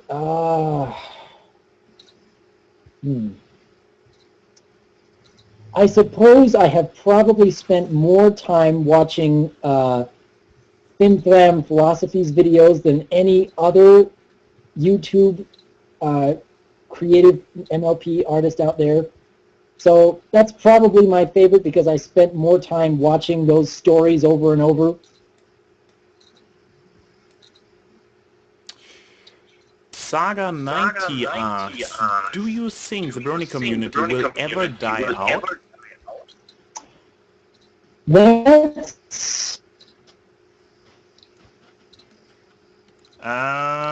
The connection is goodness, that's possible. I know the show can't go on forever. A little wrong? There was a little bit connection Everybody issue. still hear me? There was a little bit connection issue. But you're okay. Anyways, I know that this generation of MLP can't possibly go on forever. You're going to eventually reach a point where your characters just don't have the effect that they used to have. And I wouldn't want them to go on forever. I don't want to see that show be driven into the ground because they're still trying to make money off of it and just making random episodes for the fun of it. As far as the Brony fandom goes, I believe that it will still keep going even after this show has ended.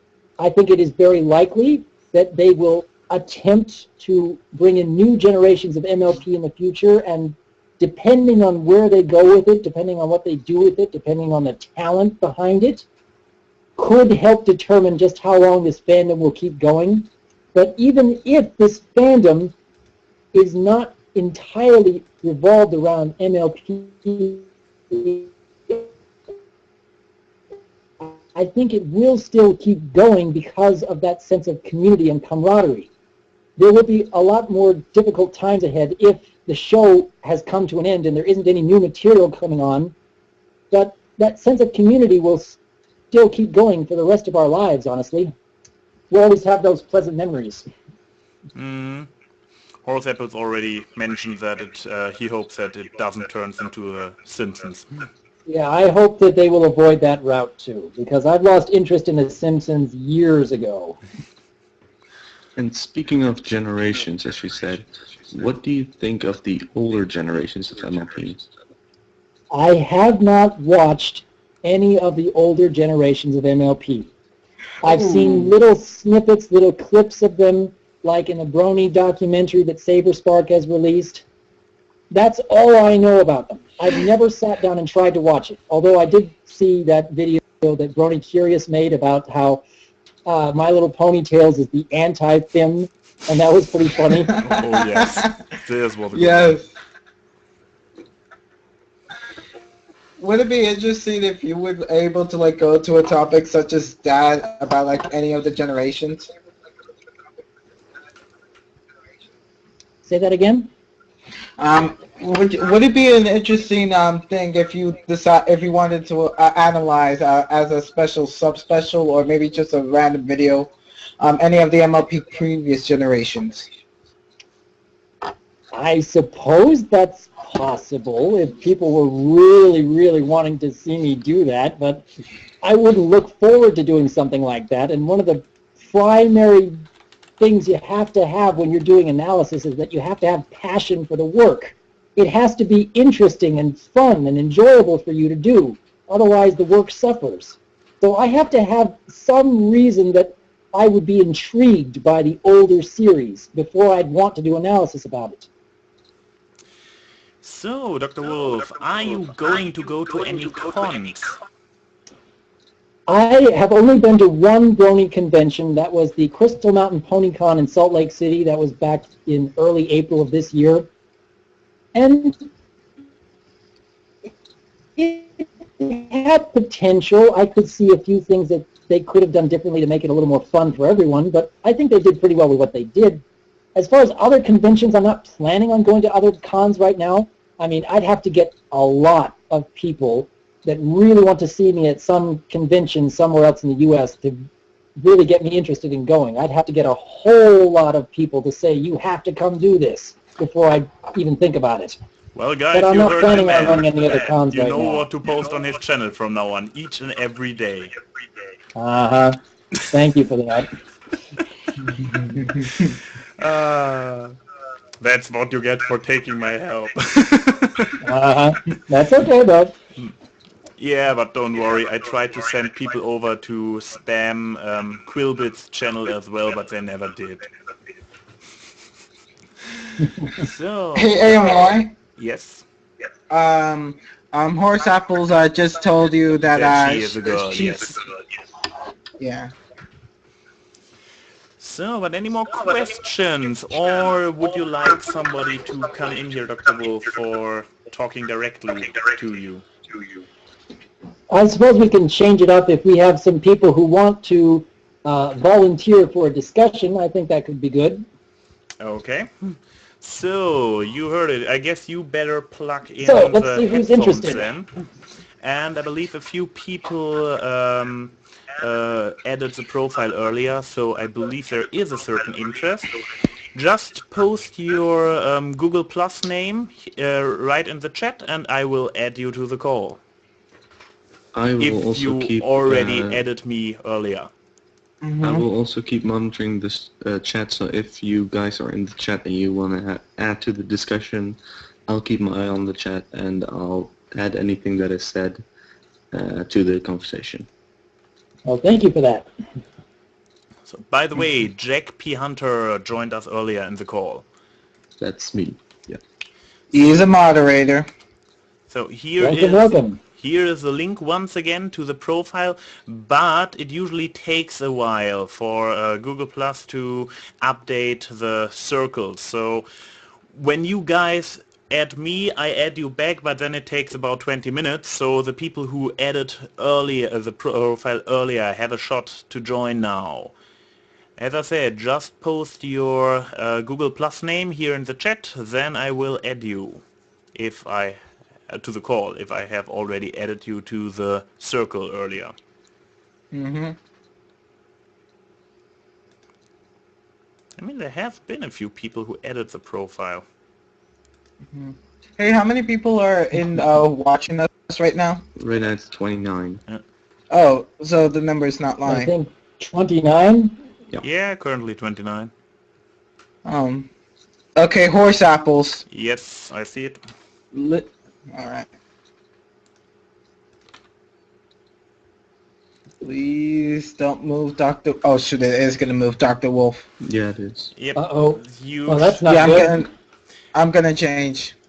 take a different screen capture. Click on Dr. Wolf, that there's a blue corner around his picture, then his image will be on the big screen all the time, and then you can screen capture the big screen. Gotcha. Let's do this. So, but yeah, we invited horse apples.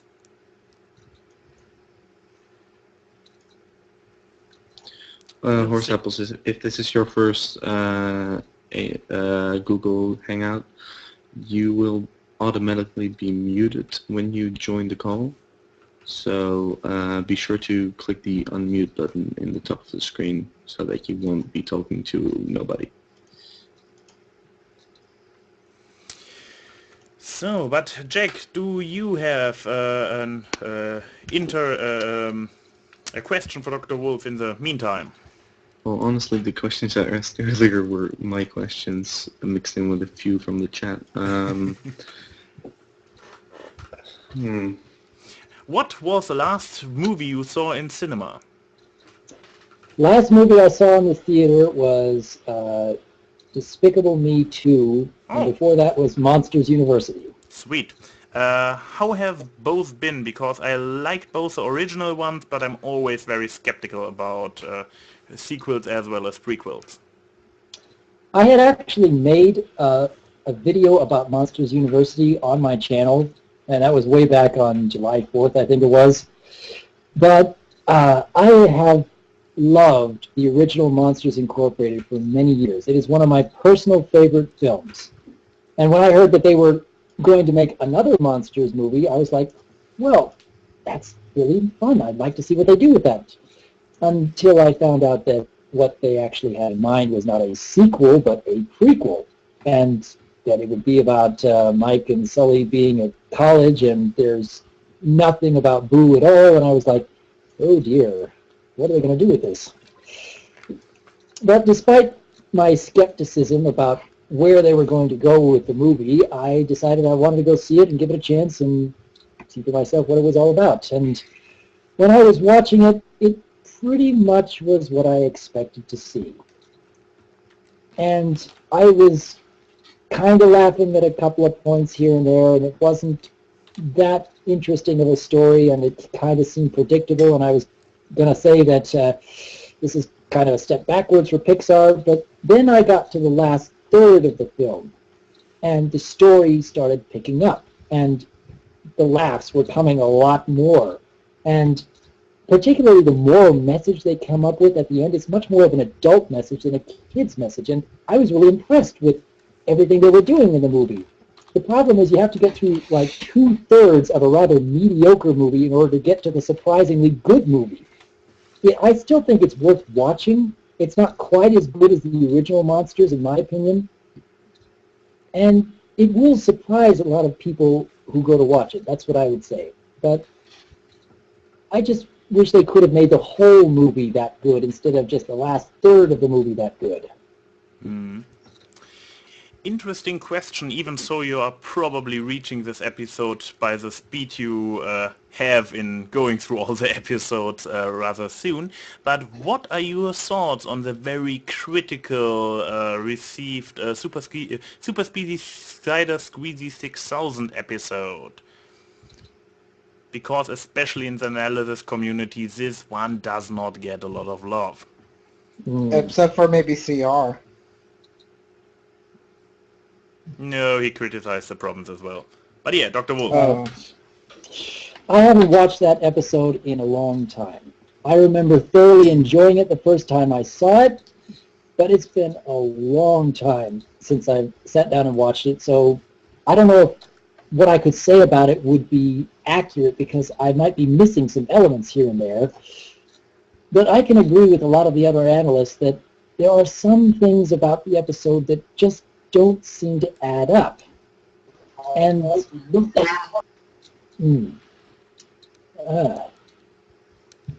and we have our first guest. It is Horse Apples. Yeah. And you are muted. In the top right corner there should be a red symbol. Our first guest, it is Horse Apples. And you have not muted the stream. Is this possible? Oh, yes. No problem. It's not Skype. It's not Skype ICG3. So. Alright, hello. Welcome, welcome. Glad to have you with us. Glad to be here. My friend Polina asked, what is your favorite line from the show? Oh, goodness. One favorite line? I have to pick one? There's so many really good ones. Oh, goodness. Okay, my favorite line. Oh, let me think. Okay, I'm probably going to have to go with yay. That's probably my favorite line out of the whole show. If I had to pick one, I know there's so many other great lines throughout the entire series, but if I had to pick one, I'd go with yay.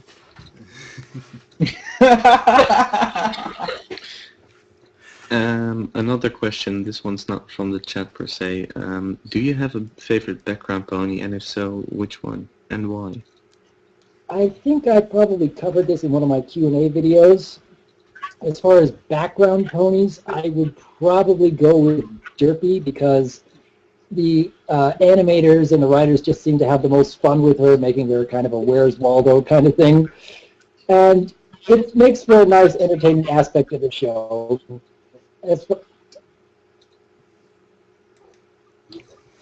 So, question from Bago379. Do you speak any other languages? Oh, that's interesting. I actually don't speak any other languages. About half the people in my family speak Spanish. I actually have a sister-in-law who grew up in Costa Rica. But I'm one of the few people in my family who hasn't learned a second language. AnY, you speak German, right? Nein, überhaupt nicht. Hey, Dr. Wolf. Yes. Here's another interesting question. Out of all the reviews you have seen from the analysis community, which is your favorite review? Oh, the one that I enjoyed watching the most? That would probably the one you enjoy watching the most? Yeah. That would and probably also. That's a good man answer, you know, va? Right. Okay. That would probably be Reviewing His Magic for Anthony C. and Brody Curious Candlelight Wedding. Because that's just so fun to watch. It's also They come up with a lot of interesting points, but they put up a lot of interesting points in their videos, and I even made a response to that video that I had uploaded earlier this week, and they just made the whole thing so entertaining at the same time. So I hope to see more of those in the future. Okay. If you have something, Horse Apples, just ask right away. I'm trying to collect my thoughts. Oh. I don't know. I pass for now. In the meantime, I have a question. Is there a video you made which, if you would remake it now, you would say something different? Or in other words, is there a video you regret the way you made it? I wouldn't say regret the way I made it, but at the same time, I can understand some of my earlier videos. I was still trying to figure out how to do things the right way, especially with my voice work. I can tell that if you look at some of my earliest videos and compare them to some of my more recent videos, that there's a difference in how well I am doing the speaking. But I don't think that I'd remake any of those videos because it's actually good to look back and see how far I've actually come. And anyone who comes to my channel can see he's actually getting better from how he was at this point and how he is at this point. So I don't think I'd regret them, but I can see that I'm not quite as good back then. Hey, Dr. Wolf. I hate my videos. Hey, Dr. Wolf, I just remember the question someone asked before, and I don't think that it's coming from me because I knew someone from the chat asked this. If you know Pokemon, do you have a favorite Pokemon? I can remember way back in the mid-90s that I had actually purchased Pokemon Red and a Game Boy to go with it. And that was before I had even realized that they were making a show about Pokemon. I just remember hearing that Pokemon was a really fun RPG, and I decided that I wanted to try it out. So way back then, I can remember my favorite being, what was it? It was a Marowak, because I just liked the story that came with the Marowak, having to go through Pokemon Tower. Marowak. It's pronounced Marowak. Marowak. Okay, Marowak. Okay. I haven't played that game in forever. Really? That's really interesting. Marowak, eh? Yeah. I only played the first generation Pokemon game. That's it. I don't know about any of the other generation Pokemon, but out of the first generation, Marowak was my favorite. All right, anyone else have a question? Well, this is a pretty ridiculous question. I think I asked it in the chat a few times just to be silly. How many hats do you own? How many hats? Oh my. Do you own any headgear? Oh, goodness. I don't wear hats. I honestly don't. It's so rare that I'll ever put anything on my head. Oh, And goodness. yet we both sit here with our hated headphones on. Yeah, I don't ever use these things. The only reason I'm using this right now is because of this live stream. That's it. Same here. I'm usually the arrogant one and be like, it's my stream, I don't wear headphones, but today it really was necessary. Seriously, I would want to wear headphones. I mean, I don't really like earbuds, but the ones I got for free, they're just really nice. Nobody is stopping you, buddy. No, I just don't get about the headphone hate. What's with the headphone hate, man? I've never noticed any headphones. It's irritating with having this on your head all the time. I can tell that it's there, and I don't like the fact that it's distracting. Now imagine you are wearing glasses and the headphone is pressing on the templates all the time. Oh, Sorry. Making even more fun, believe me. Harsh. So what other discussion do we have? Okay. No other questions have arisen yet. Do we have any default Well, questions? pick something at random then. Okay. Do you think you could order the princesses maybe from least to greatest or greatest to least, if there is a least? Oh, if you're talking about least to greatest in regards to power, that would be a different list as least to greatest in what I personally like about them, and least to greatest in how much they are able to do good in the world and all that other stuff. I don't know. You have to kind of define it a little bit better. I think I meant in terms of your personal preference. Okay. From least to greatest.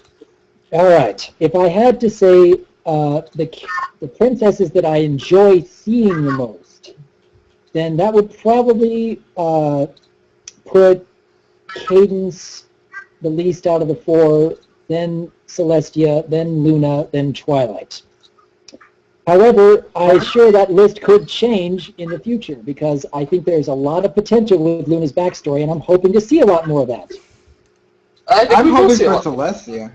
I'm hoping for Celestia because I'm sick of Luna getting all the popularity. Where's the Celestia love? I mean, I don't even love Celestia, but I just want her to get something, damn it.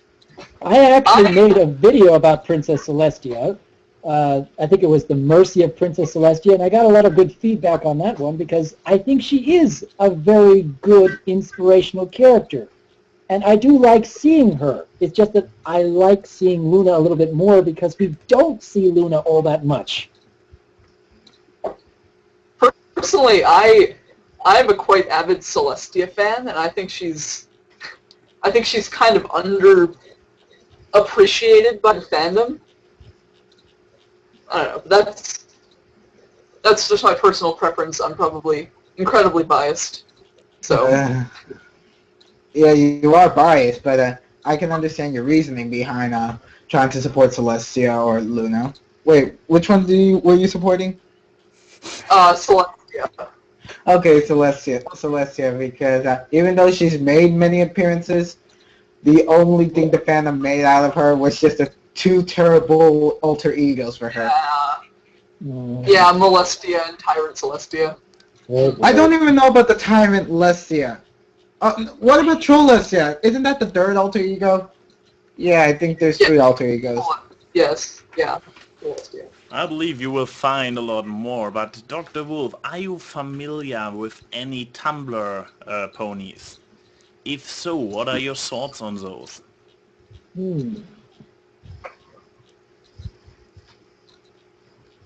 I have read through several Tumblr archives of ponies, and some of the more famous ones, like, what was it, Flufflepuff.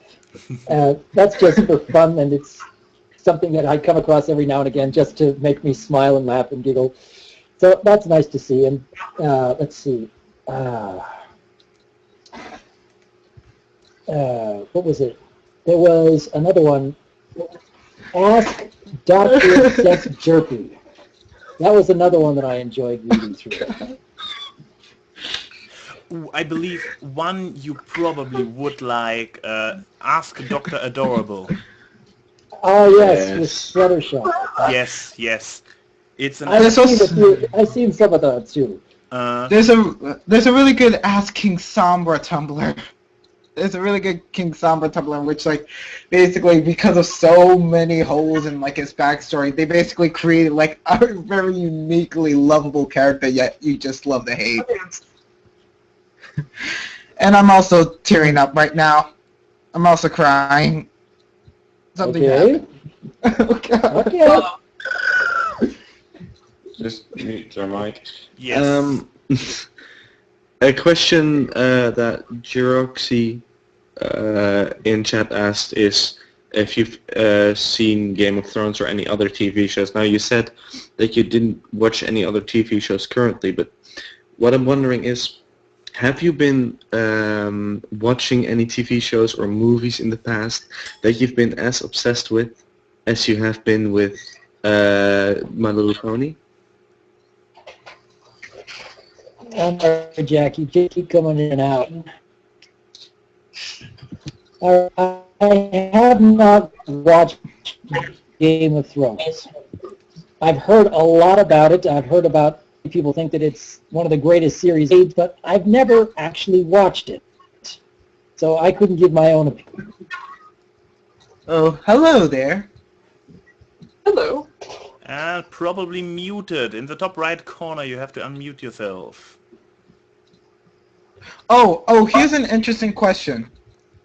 Quick, the first item to your right is your weapon of choice in case of a zombie apocalypse. What is your weapon? And Dr. Wolf is frozen in time. In case of a zombie apocalypse, what is your weapon? What is my weapon? Look to your right. The first item to your right.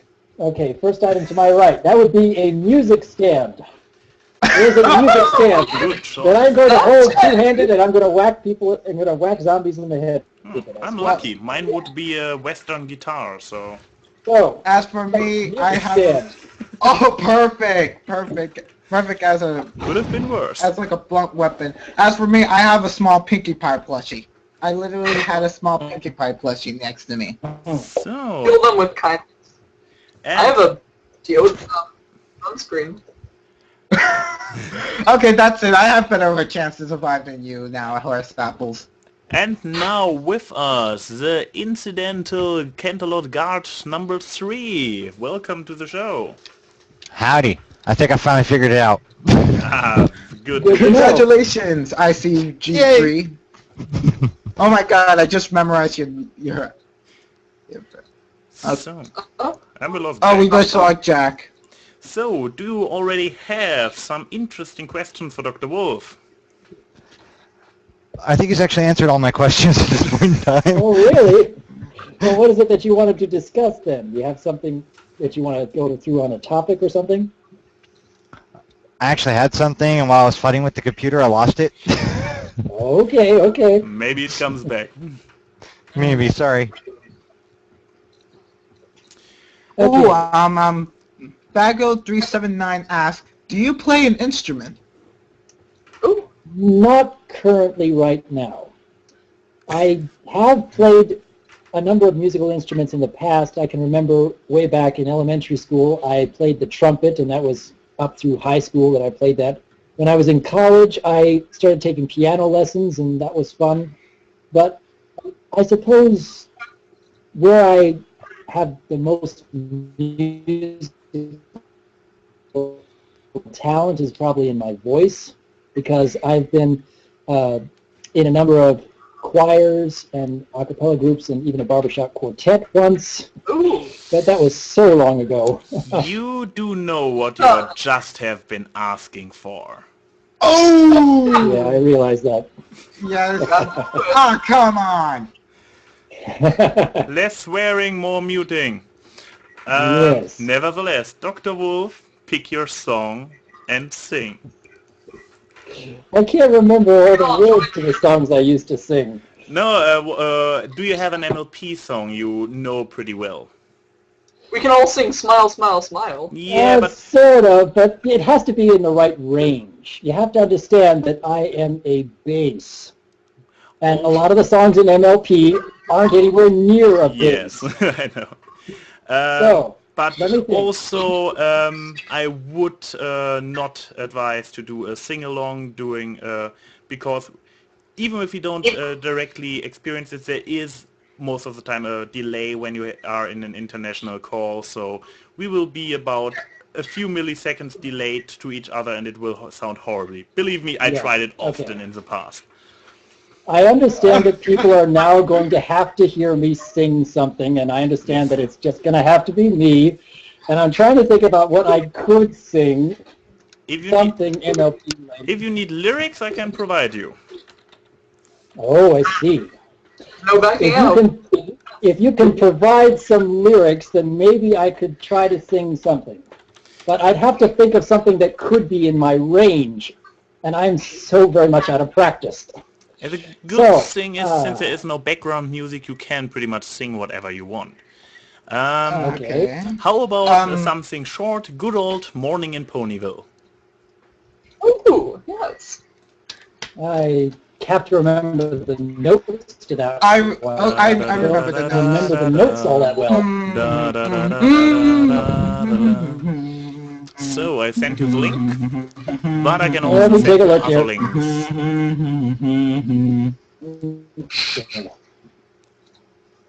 Can you try Babsy? Hang on, I'm thinking.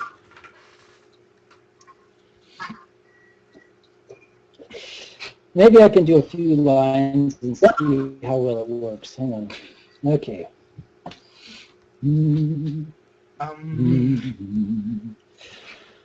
Morning in Ponyville shimmers, morning in Ponyville shines, and I know for absolute certain that everything is certainly fine. How does that work? Beautiful! Sweet. Sign up for a pony musician job, man. You could be a pony musician, man. Oh, Maybe. and the chat is squeeing and The chat is squeeing. That's great. I'm even eternally screaming. Seriously, something amazing. Good job, man. Okay. Good job. Hang on. We need to find another one. Let's think of another one then. Babsy. Can you get me? No.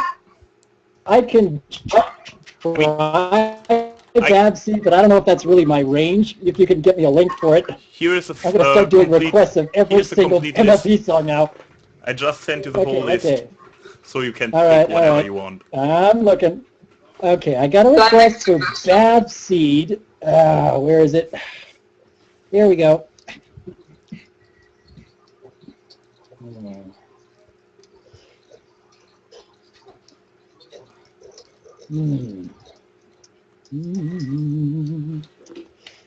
First we thought that Babs was so really, really sweet, a new friend to have, and it seemed like such a treat.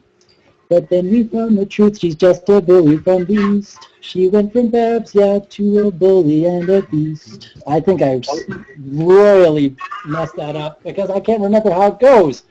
I need to find a song that actually... Off timing. Yeah. Okay. Smile, smile, smile. Smile, smile, smile. Let me see if I can find smile, smile, smile. Where is that one? I always mess up that song's lyrics. Yeah. Where is that one?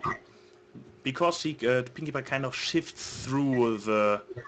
sometimes he says smile, sometimes he says not grin, but something else. Grin, beam, smile. Where is that one? I can't even find that one. Let me look. It's on the second page. Smile Song International Versions. Okay. You found it, okay. Sing the Spanish one. Thank you. All right. My name is Pinkie Pie, and I am here to say I'm gonna make you smile, and I will brighten up your day. It doesn't matter now if you are sad or blue, 'cause cheering up my friends is just what Pinkie's here to do. 'Cause I love to make you smile, smile, smile, yes I do. It fills my heart with sunshine all the while, yes it does. 'Cause all I really need is smile, smile, smile, from these happy friends of mine. Nice. So, and people are asking, do you play My Little Karaoke? Probably not, since you're not so familiar. I have never tried that one. Do you want to try it at some point? I have never tried that karaoke yet. Do you Can want I make to a try suggestion? it?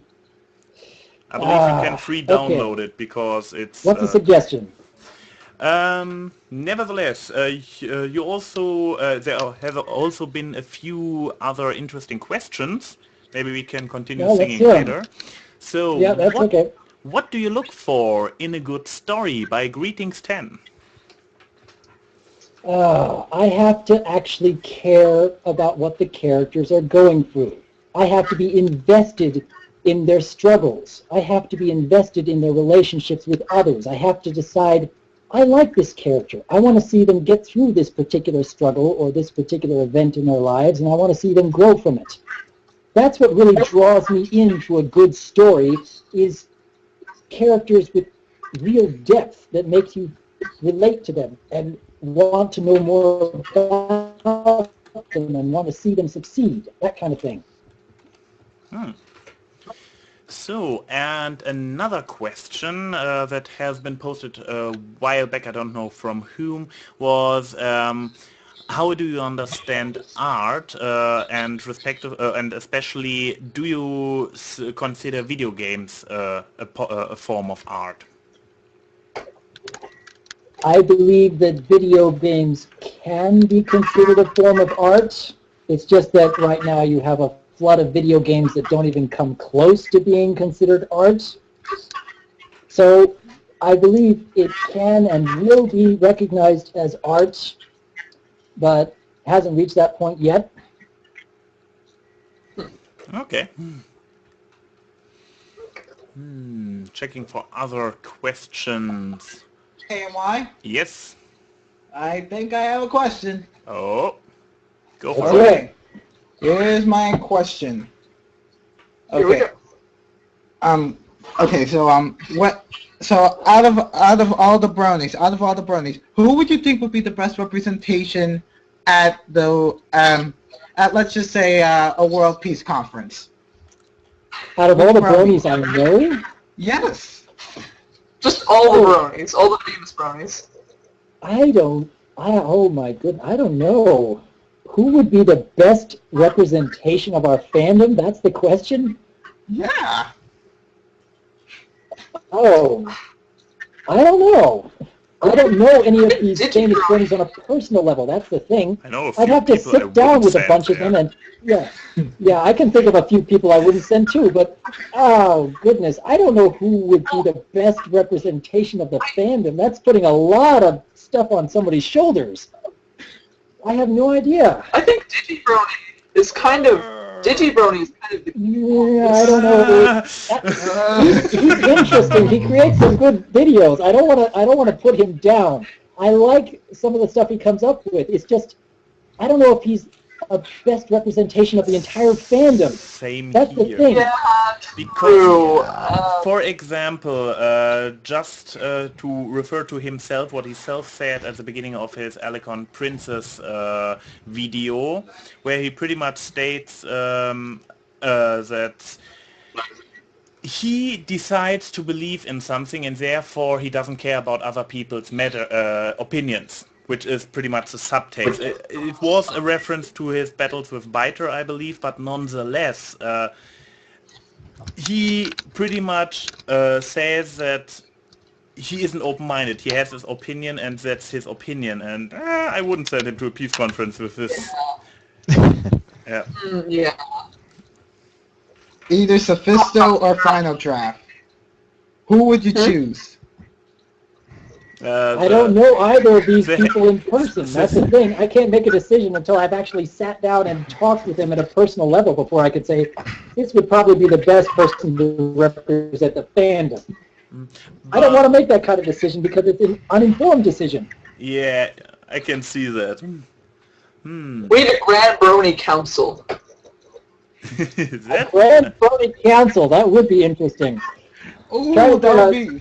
And in that one, I would totally say Digi has to join. Yeah, Digi if would we have could get to a join. council of a dozen people, then you could find a bunch of different people from different aspects of the fandom to make a council to represent the fandom. That would make more sense. Yeah, that would be awesome. Just thinking about it, ANY, Brony Curious, Digi, Sophisto, Final Draft, Nash, Pixel Kitties, John Jesco, MJ. MJ, yeah, definitely MJ. Rina-chan, Ellie Monty, Shady Box, Jan Animations, Silly Philly Studios. How many am I so far? I think you've Oh, I been lost a while ago. I already said Rina-chan, Asu. Well, We need to make this. next? Someone needs to draw this. Draw a Maybe I could- council? Yes, just draw a giant table, and just every brony is at the table. Everyone's OC. Okay. Oh, I Someone- would some- love this. Someone should get on it. Let's see who draws it first. Even so, In Growth already made a picture with very, very many people in it. And make a sub-council of Brony analysis community. Yeah. Like basically, did you be the president with Brony Curious as like vice president? ANY would probably be treasurer. Anthony C would. Why am I treasurer? I don't know. Like you like world domination, so you must like money. Fair enough. The Brony Council Subcommittee. Brony Congress. Yeah, that way we Brony can Congress. organize which reviewers get to have the spotlight in every selective week. You know. But do we have any more questions? People on Hello the call, all. people What in have the I chat. missed? I think so. Who wants to join the call? Ooh, okay, this is an actually... would you rather be hated or forgotten? Even so, I have to say, I think it's rather easy. I think I would rather be hated rather than forgotten. Really? Oh! Oh, okay. I agree, actually. There are always going to be reasons that people come up with to hate. People can decide for themselves whether or not they want to hate. and I'm not going to control how they feel about something. But I know what I stand for, and I know what I'm going to live like, and I know what I'm striving for, and I believe that it is for good things. I would honestly rather be hated than forgotten, because I'd want people, even if some people out there would remember me for the right reasons, then that would be better than being totally forgotten. Even if I have to have that with a lot of people hating me at the same time, as long as there's some people out there who remember me for the right reasons, then that will make it worth it. I agree. Wow. And they say there's no... Okay. Dr. Wolf on philosophy. Yeah, I pretty do much. philosophy. I like doing philosophy. Hey, Dr. Wolf, do you know Phoenix Wright? I do know Phoenix Wright. I have never played any of the Phoenix Wright games, but I do know Phoenix Wright. And I believe you also saw this pony thingy you already answered in your Ask Me. Yes. In my latest Q&A video, I did answer a question about whether or not I had seen Turnabout Storm, which is the MLP/Phoenix Wright crossover, and I think it's pretty fun to watch. I think the voice acting is pretty good, and the story is enough to draw you in, and the mystery is something that you're trying to figure out, so it's pretty good, and I'd like to see how that ends.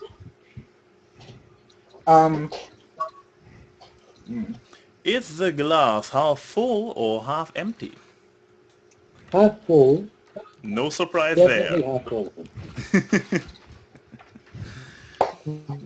Yeah. Have you seen any philosophical questions now? Have you seen any anime? I have seen some anime shows throughout the years. You have some of the more popular ones that I've seen a few episodes here and there. Like, I remember back in the 90s, I would watch episodes of Dragon Ball Z and maybe a couple things of Pokemon here and there, but they didn't really draw me in. Some of the anime series that did draw me in were the ones that I came across in college. I remember going through pretty much all of Rurouni Kenshin and Evangelion, and let's see, I did Slayer's Next. What else was there? Fruits Basket. Fruits Basket was one of my personal favorite ones, and I particularly like the character of Honda Toru. I don't know if I'm pronouncing that right. And come to think of it, she actually shares a lot of similarities with Fluttershy. She's just a really, really likable character that is always wanting to be caring and nurturing towards others. So, another good one from League of Iron Will. What event in your past would you say shaped you as a person that you are today? The one event? I don't know if there's any one event. I mean, there's all kinds of events that do that. Okay, let's see. Events that changed me forever. And that shaped you to what you are now. Let me think.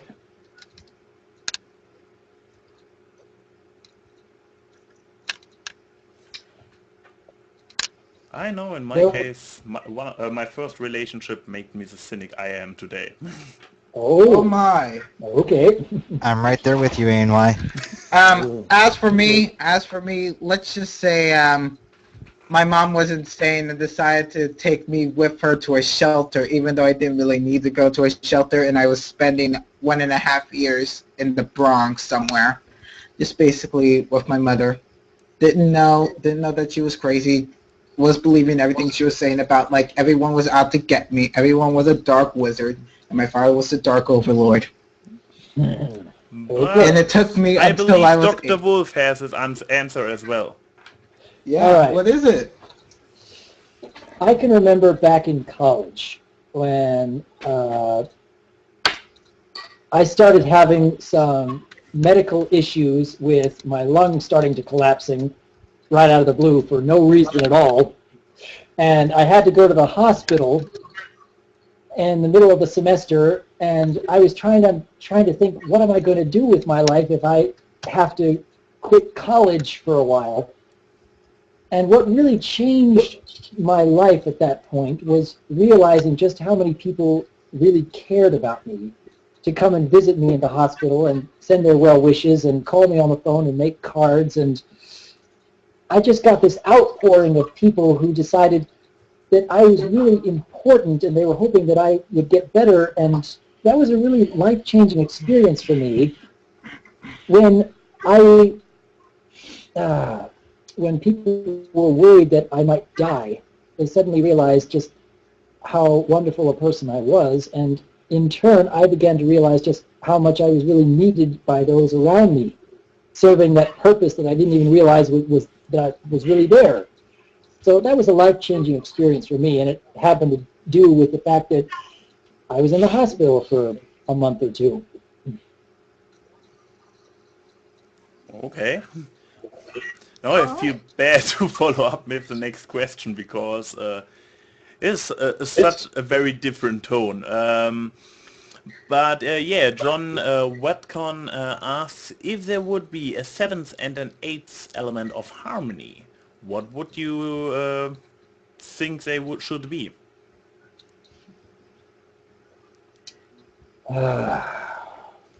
Let's see. Got magic, generosity, laughter, kindness, honesty, loyalty. How about faith? I think faith would be a good element of harmony. Or you could call it hope. Hope would work too. Let's see. I don't know. What would be an 8th one?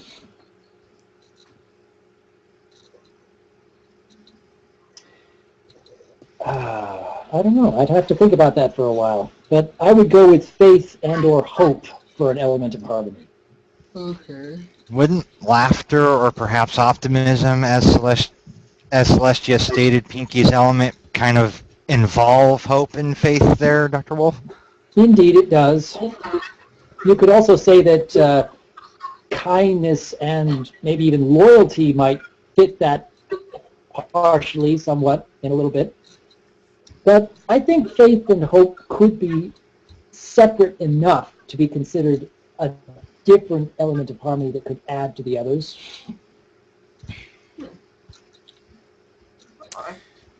I remember there was a fiction where Celestia says that something would be, in her imagination, would be an additional, could be an additional element of harmony. I can't recall what it was. Damn it.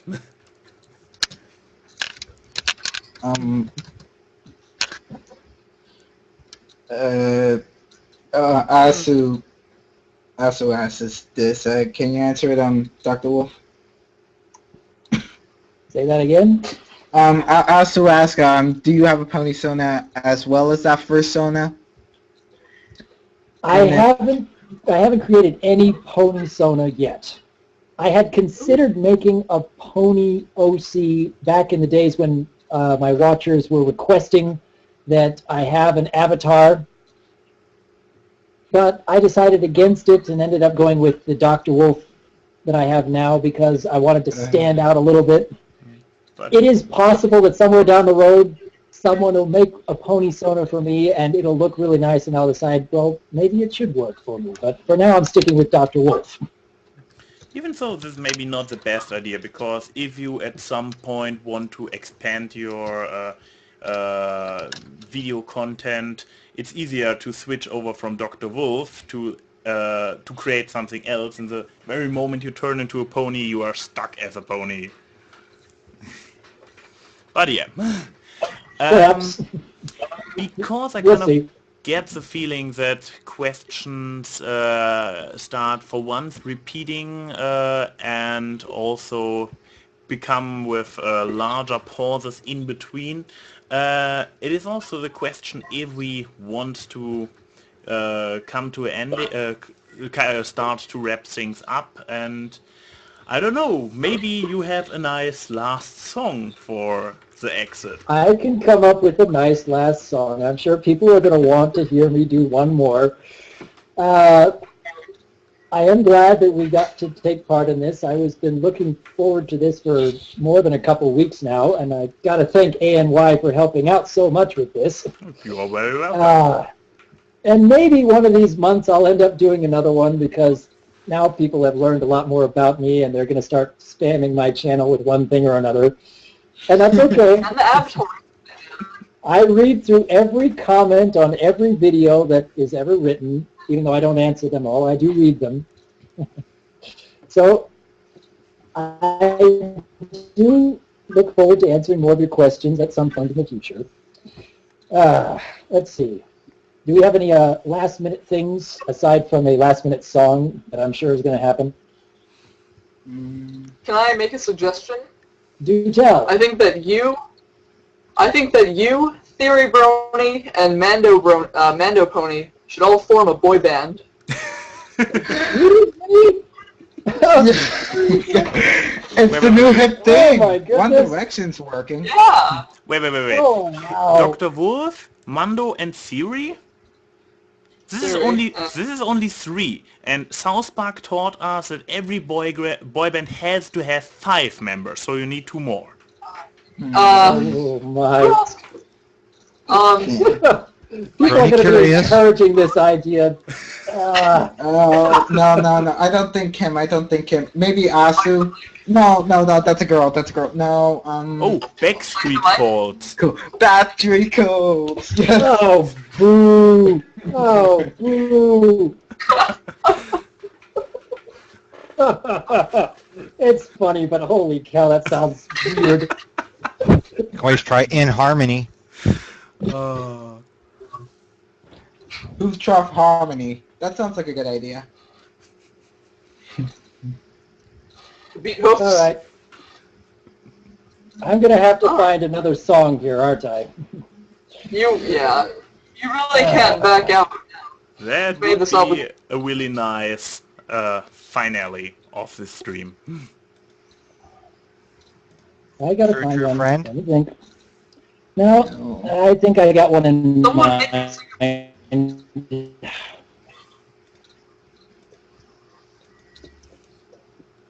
All right. Do we have anything else before I go to this final little bit here? From my end, I just can say it was very nice having you here. It was my pleasure to provide you with the opportunity to talk directly to the people every time again. Dr. Wolf, it was a pleasure of me to stream this and actually master XSplit finally. It was because of you that I was finally able to break through the shell of a program. Thank you very much, man. You're most welcome. I had a lot of fun doing this, and I will probably do another one of these at some time down the road, but that'll probably be months from now. In the meantime, though, I hope that everyone enjoyed everything, and I suppose I have one final little bit here. Oh, it was a pleasure doing this, and I'm happy I got to speak to all of you in person, actually. So, song? Maybe a Brony song. The number? I gotta do something here. Hang on. Yes, it was a pleasure for me to poke my head in here and then completely forget my topic, but that's another story. That's okay. That is perfectly but fine. it was great to talk to everybody for me as well. Don't worry, ICG3. Ridiculously long name.